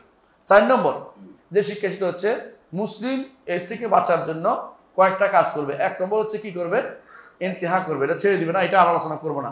2 নম্বর হচ্ছে সে আল্লাহর ইস্তিআযা, হ্যাঁ, আল্লাহর কাছে আশ্রয় চাইবে। 3 নম্বর হচ্ছে ঈমানের ঘোষণা দিবে, আমানতু বিল্লাহি ওয়া রাসূলিহি। এখানে আরেকটা জিনিস আমরা রাখতে হবে, এটা কি না, আমানতু বিল্লাহি, ইখলাস, জিকির, আজকার সবগুলি করবে, জিকির এবং দোয়াতে মগ্ন থাকবে, আল্লাহর কাছে দোয়া করবে এবং জিকির করবে, আল্লাহর কাছে চাইবে যে আল্লাহ যেন আমাকে এই বিপদ থেকে উদ্ধার করেন। এবং শয়তানের মনে দোয়ার চেয়ে সিলাহুল মুমিন, ঈমানদারের বড় অস্ত্র হচ্ছে কি? দোয়া। ঈমানদার একজন সিলাহুল মুমিন, ঈমানদার একটা বড় অস্ত্র হচ্ছে দোয়া। আচ্ছা, আরেকটা শিক্ষা হচ্ছে 5 নম্বর শিক্ষা হচ্ছে যে রাসূলুল্লাহ সাল্লাল্লাহু আলাইহি ওয়াসাল্লাম আমাদের এমন কোনো কাজ আমাদেরকে রেখে যান নাই যেটা আমাদেরকে ক্ষতিগ্রস্ত করবে, অথচ তিনি বলেন না এমন করতে পারে না, আমাদের ঈমান ক্ষতি হবে বলে তিনি বলেছেন। এটা প্রমাণ করে যে রাসূলুল্লাহ সাল্লাল্লাহু আলাইহি ওয়াসাল্লাম ঈমানের চারপাশে রক্ষা ব্যূহ তৈরি করে দিয়ে গেছেন। এজন্য রাসূলুল্লাহ সাল্লাল্লাহু আলাইহি ওয়াসাল্লাম তাওহীদ যেন নষ্ট না হয়, সমস্ত রকমের যত সুযোগ সব আসে বলে দিয়েছেন। আপনি চিন্তা করে দেখেন, রাসূল একজন আসে বলে, ইয়া রাসূলুল্লাহ আপনি যা চান এবং আল্লাহ যা চায়, রাসূল বলেছেন না এটা বলে না, আল্লাহ যা চায় বলো এটা মাশাআল্লাহ ওয়াহদা, অথবা সুম্মা শিতা, এটা বলতে পারো, কিন্তু আল্লাহর সাথে আমাকে একসাথে উচ্চারণ করো না। তাওহীদ যেখানে নষ্ট হবে রাসূল এখানে সাবধান করে গেছেন। এই জন্য এখানেও তিনি সাবধান করে গেছেন যে তাওহীদের পরিচয়, যে তাওহীদ যেন নষ্ট না হয়। 6 নম্বর, আমরা শয়তানের ওয়াসওয়াস থেকে যেন আমরা নিজেকে হেফাজত রাখি। শয়তান ওয়াসওয়াস দিবেই, তার এটা সাধারণ জিনিস দিবেই সে। 7 নম্বর হচ্ছে যে মালাহেদা, যারা বিশেষ করে নাস্তিক আছে, তাদের সাথে ডিবেটে যাওয়ার কোনো প্রশ্ন নয়, তাদেরকে অ্যাভয়েড করতে হবে। 8 নম্বর হচ্ছে সাহাবায়ে কেরাম, যে তাদের ঈমান নষ্ট হবে বা চলে যাবে, এটার মধ্যে সবসময় কি করতেন? ভয় থাকতেন। বুঝলেন, এই ভয়টা ঈমানই ভয়। যার অন্তরে ঈমান চলে যাওয়ার ভয় আসে না, সে ব্যক্তি বোঝা গেল ঈমানের মধ্যে ত্রুটি আছে। কারণ ঈমান কখনো, এটা বলা আল ইয়াসু ওয়াল ঈমান, তাহাবি বলতেছেন যে আল আমনু ওয়াল ইয়াসু ইয়ানকুলান আনিল মিল্লাহ। তিনি বলছেন যে ব্যক্তি বলে যে আমার কোনো ভয় নাই, দুনিয়া থাকতে ভয় নাই, ওই সময় হতে পারে যখন জান্নাতে একটা পা দিবে। ইমাম আহমদ ইবনে হাম্বলকে জিজ্ঞাসা করা হয়েছিল, কখন একজন ঈমানদার ব্যক্তি বলে আমার কোনো ভয় নাই, বলছে জান্নাতে যখন একটা পা দিবে, এর আগ পর্যন্ত ভয়ে সারাক্ষণ থাকবে। এগুলো ঈমানদারের কাজ। কিন্তু কেউ যেন এটা না বলে যে আমি একেবারে জান্নাতের সার্টিফিকেট পেয়ে গেছি, আমার আর কোনো ভয় নাই, এই যে চিন্তা মাথায় আসলে বুঝতে হবে শয়তান ওয়াসওয়াসা দিচ্ছে। শয়তান তাকে কি করছে? হ্যাঁ, ভয় সংস্কারহীন করেছে।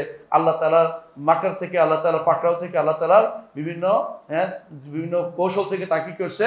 তাকে দূরে সরিয়ে রাখতেছে। আল্লাহ তাআলা কোরআনে কারীমে বলেছেন আফা আমিনু মাকরাল্লাহ ফালা ইয়ামুনু মাকরাল্লাহিল কওমুল খাসিরুন। যারা শুধুমাত্র খাসের, তারাই শুধুমাত্র বলতে পারে যে আমার কোনো ভয় নাই। ভয় থাকতে হবে। এবং সাহাবায়ে কেরাম যেখানে ভয় ছিল ঈমানের ব্যাপারে, সেটা আমাদের এই ব্যাপারে কোনো ইয়া চলবে না। আবার নিরাশা হওয়া যাবে না, আশাও থাকতে হবে। দুনিয়ার বুকে আশা এবং ভয় দুইটা ডানা। নেভিগেশনের জন্য একটা পাখির কি লাগে? 2টা ডানা লাগে। ঈমানদারের ভালোবাসা হচ্ছে তার প্রাণ, আর দুই পাশে হচ্ছে 2টা ডানা। এই 3টি দিয়ে সারা জীবন সে চলতে হবে। আল্লাহকে ভালোবাসতে হবে, দ্বীনকে ভালোবাসতে হবে, রাসূলকে ভালোবাসতে হবে। এই ভালোবাসা আল্লাহর জন্য ভালোবাসা, আল্লাহকে ভালোবাসা, আল্লাহর জন্য যেটা ভালোবাসা, সেই ভালোবাসা থাকতে হবে। এবং আল্লাহর জন্য আল্লাহ তাআলার পক্ষে ভালোবাসা, এগুলো থাকবে।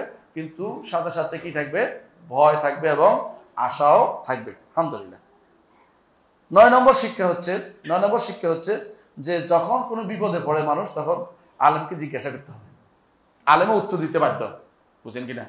যখন কোনো বিপদে পড়ে, এই যে সাহাবায়ে কেরাম বিপদে জিজ্ঞাসা করছে না আয়েশা রাসূলকে, যে ইয়া রাসূলুল্লাহ আমরা বিপদে আছি, বলে নাই কিন্তু বিপদটা বলছে যে কি বলে আমাদের অন্তরে এমন কিছু আসে। রাসূল বুঝে গেছে। হ্যাঁ, এই জন্য আলেমকে জিজ্ঞাসা করলে যদি কোনো আলেম না বুঝতে পারে, তাহলে আলেমকে বুঝে বলতে পারে যে অন্তরে কারো অন্তরে এটা আসে, নিজে না বলুক অন্তত, যাতে করে অন্তত নিজের প্রসার প্রকার না পাক, অন্তত কারো অন্তর এটা আসে সে কি করবে এটা অবশ্যই সে জিজ্ঞাসা করতে পারবে, যাতে করে সমাধান নেওয়ার জন্য। কিন্তু এটা নয় যে তার অন্তরে সন্দেহটা ঢেলে দেয়, এটা যেন সব উদ্দেশ্য না হয়। 10 নম্বর শিক্ষা, 10 নম্বর হচ্ছে হায়রাত। যদি কোনো আপনি যে সন্দেহ আসছে, সন্দেহ নিয়ে নিয়ে থাকতে চায়, শয়তান এটা চায় আপনাকে ইস্তেসাল করতে চায়, যেটা যেন চলুক চলুক চলুক চলুক, এটা যদি চলতে চায় তাহলে একসময় আপনি কি হবেন, বিভ্রান্ত হয়ে যাবেন। যারা বলে হায়রাত জাদাত জিদনি হায়রাত, ইয়ারা বিশেষ করে সুফিরা বলে, আল্লাহ আপনার মধ্যে আমাকে হায়রাত বাড়িয়ে দিন, আমাকে যেন আমি যেন হায়রাত হয়ে যায়, হায়রান হয়ে যায়, আমি যেন পেরেশান থাকি, আমি যেন কোনো প্রশান্ত চিত্ত না থাকি। এরা আসলে ভালো মানুষ নয়, এরা সবসময় আরো শয়তানের কারসাজিতে পড়ে গেছে। কারণ আমাদেরকে ঈমানের ব্যাপারে প্রশান্ত চিত্ত থাকতে হবে। কারণ ইয়া আইয়াতুহান নাফসুল মুতমাইন্না ইরজিই ইলা রাব্বিকা রাদিয়াতাম মারদিয়া ফাদখুলি ফি ইবাদি ওয়াদখুলি জান্নাতি। আশা করি বিষয়টি বুঝে আসছে।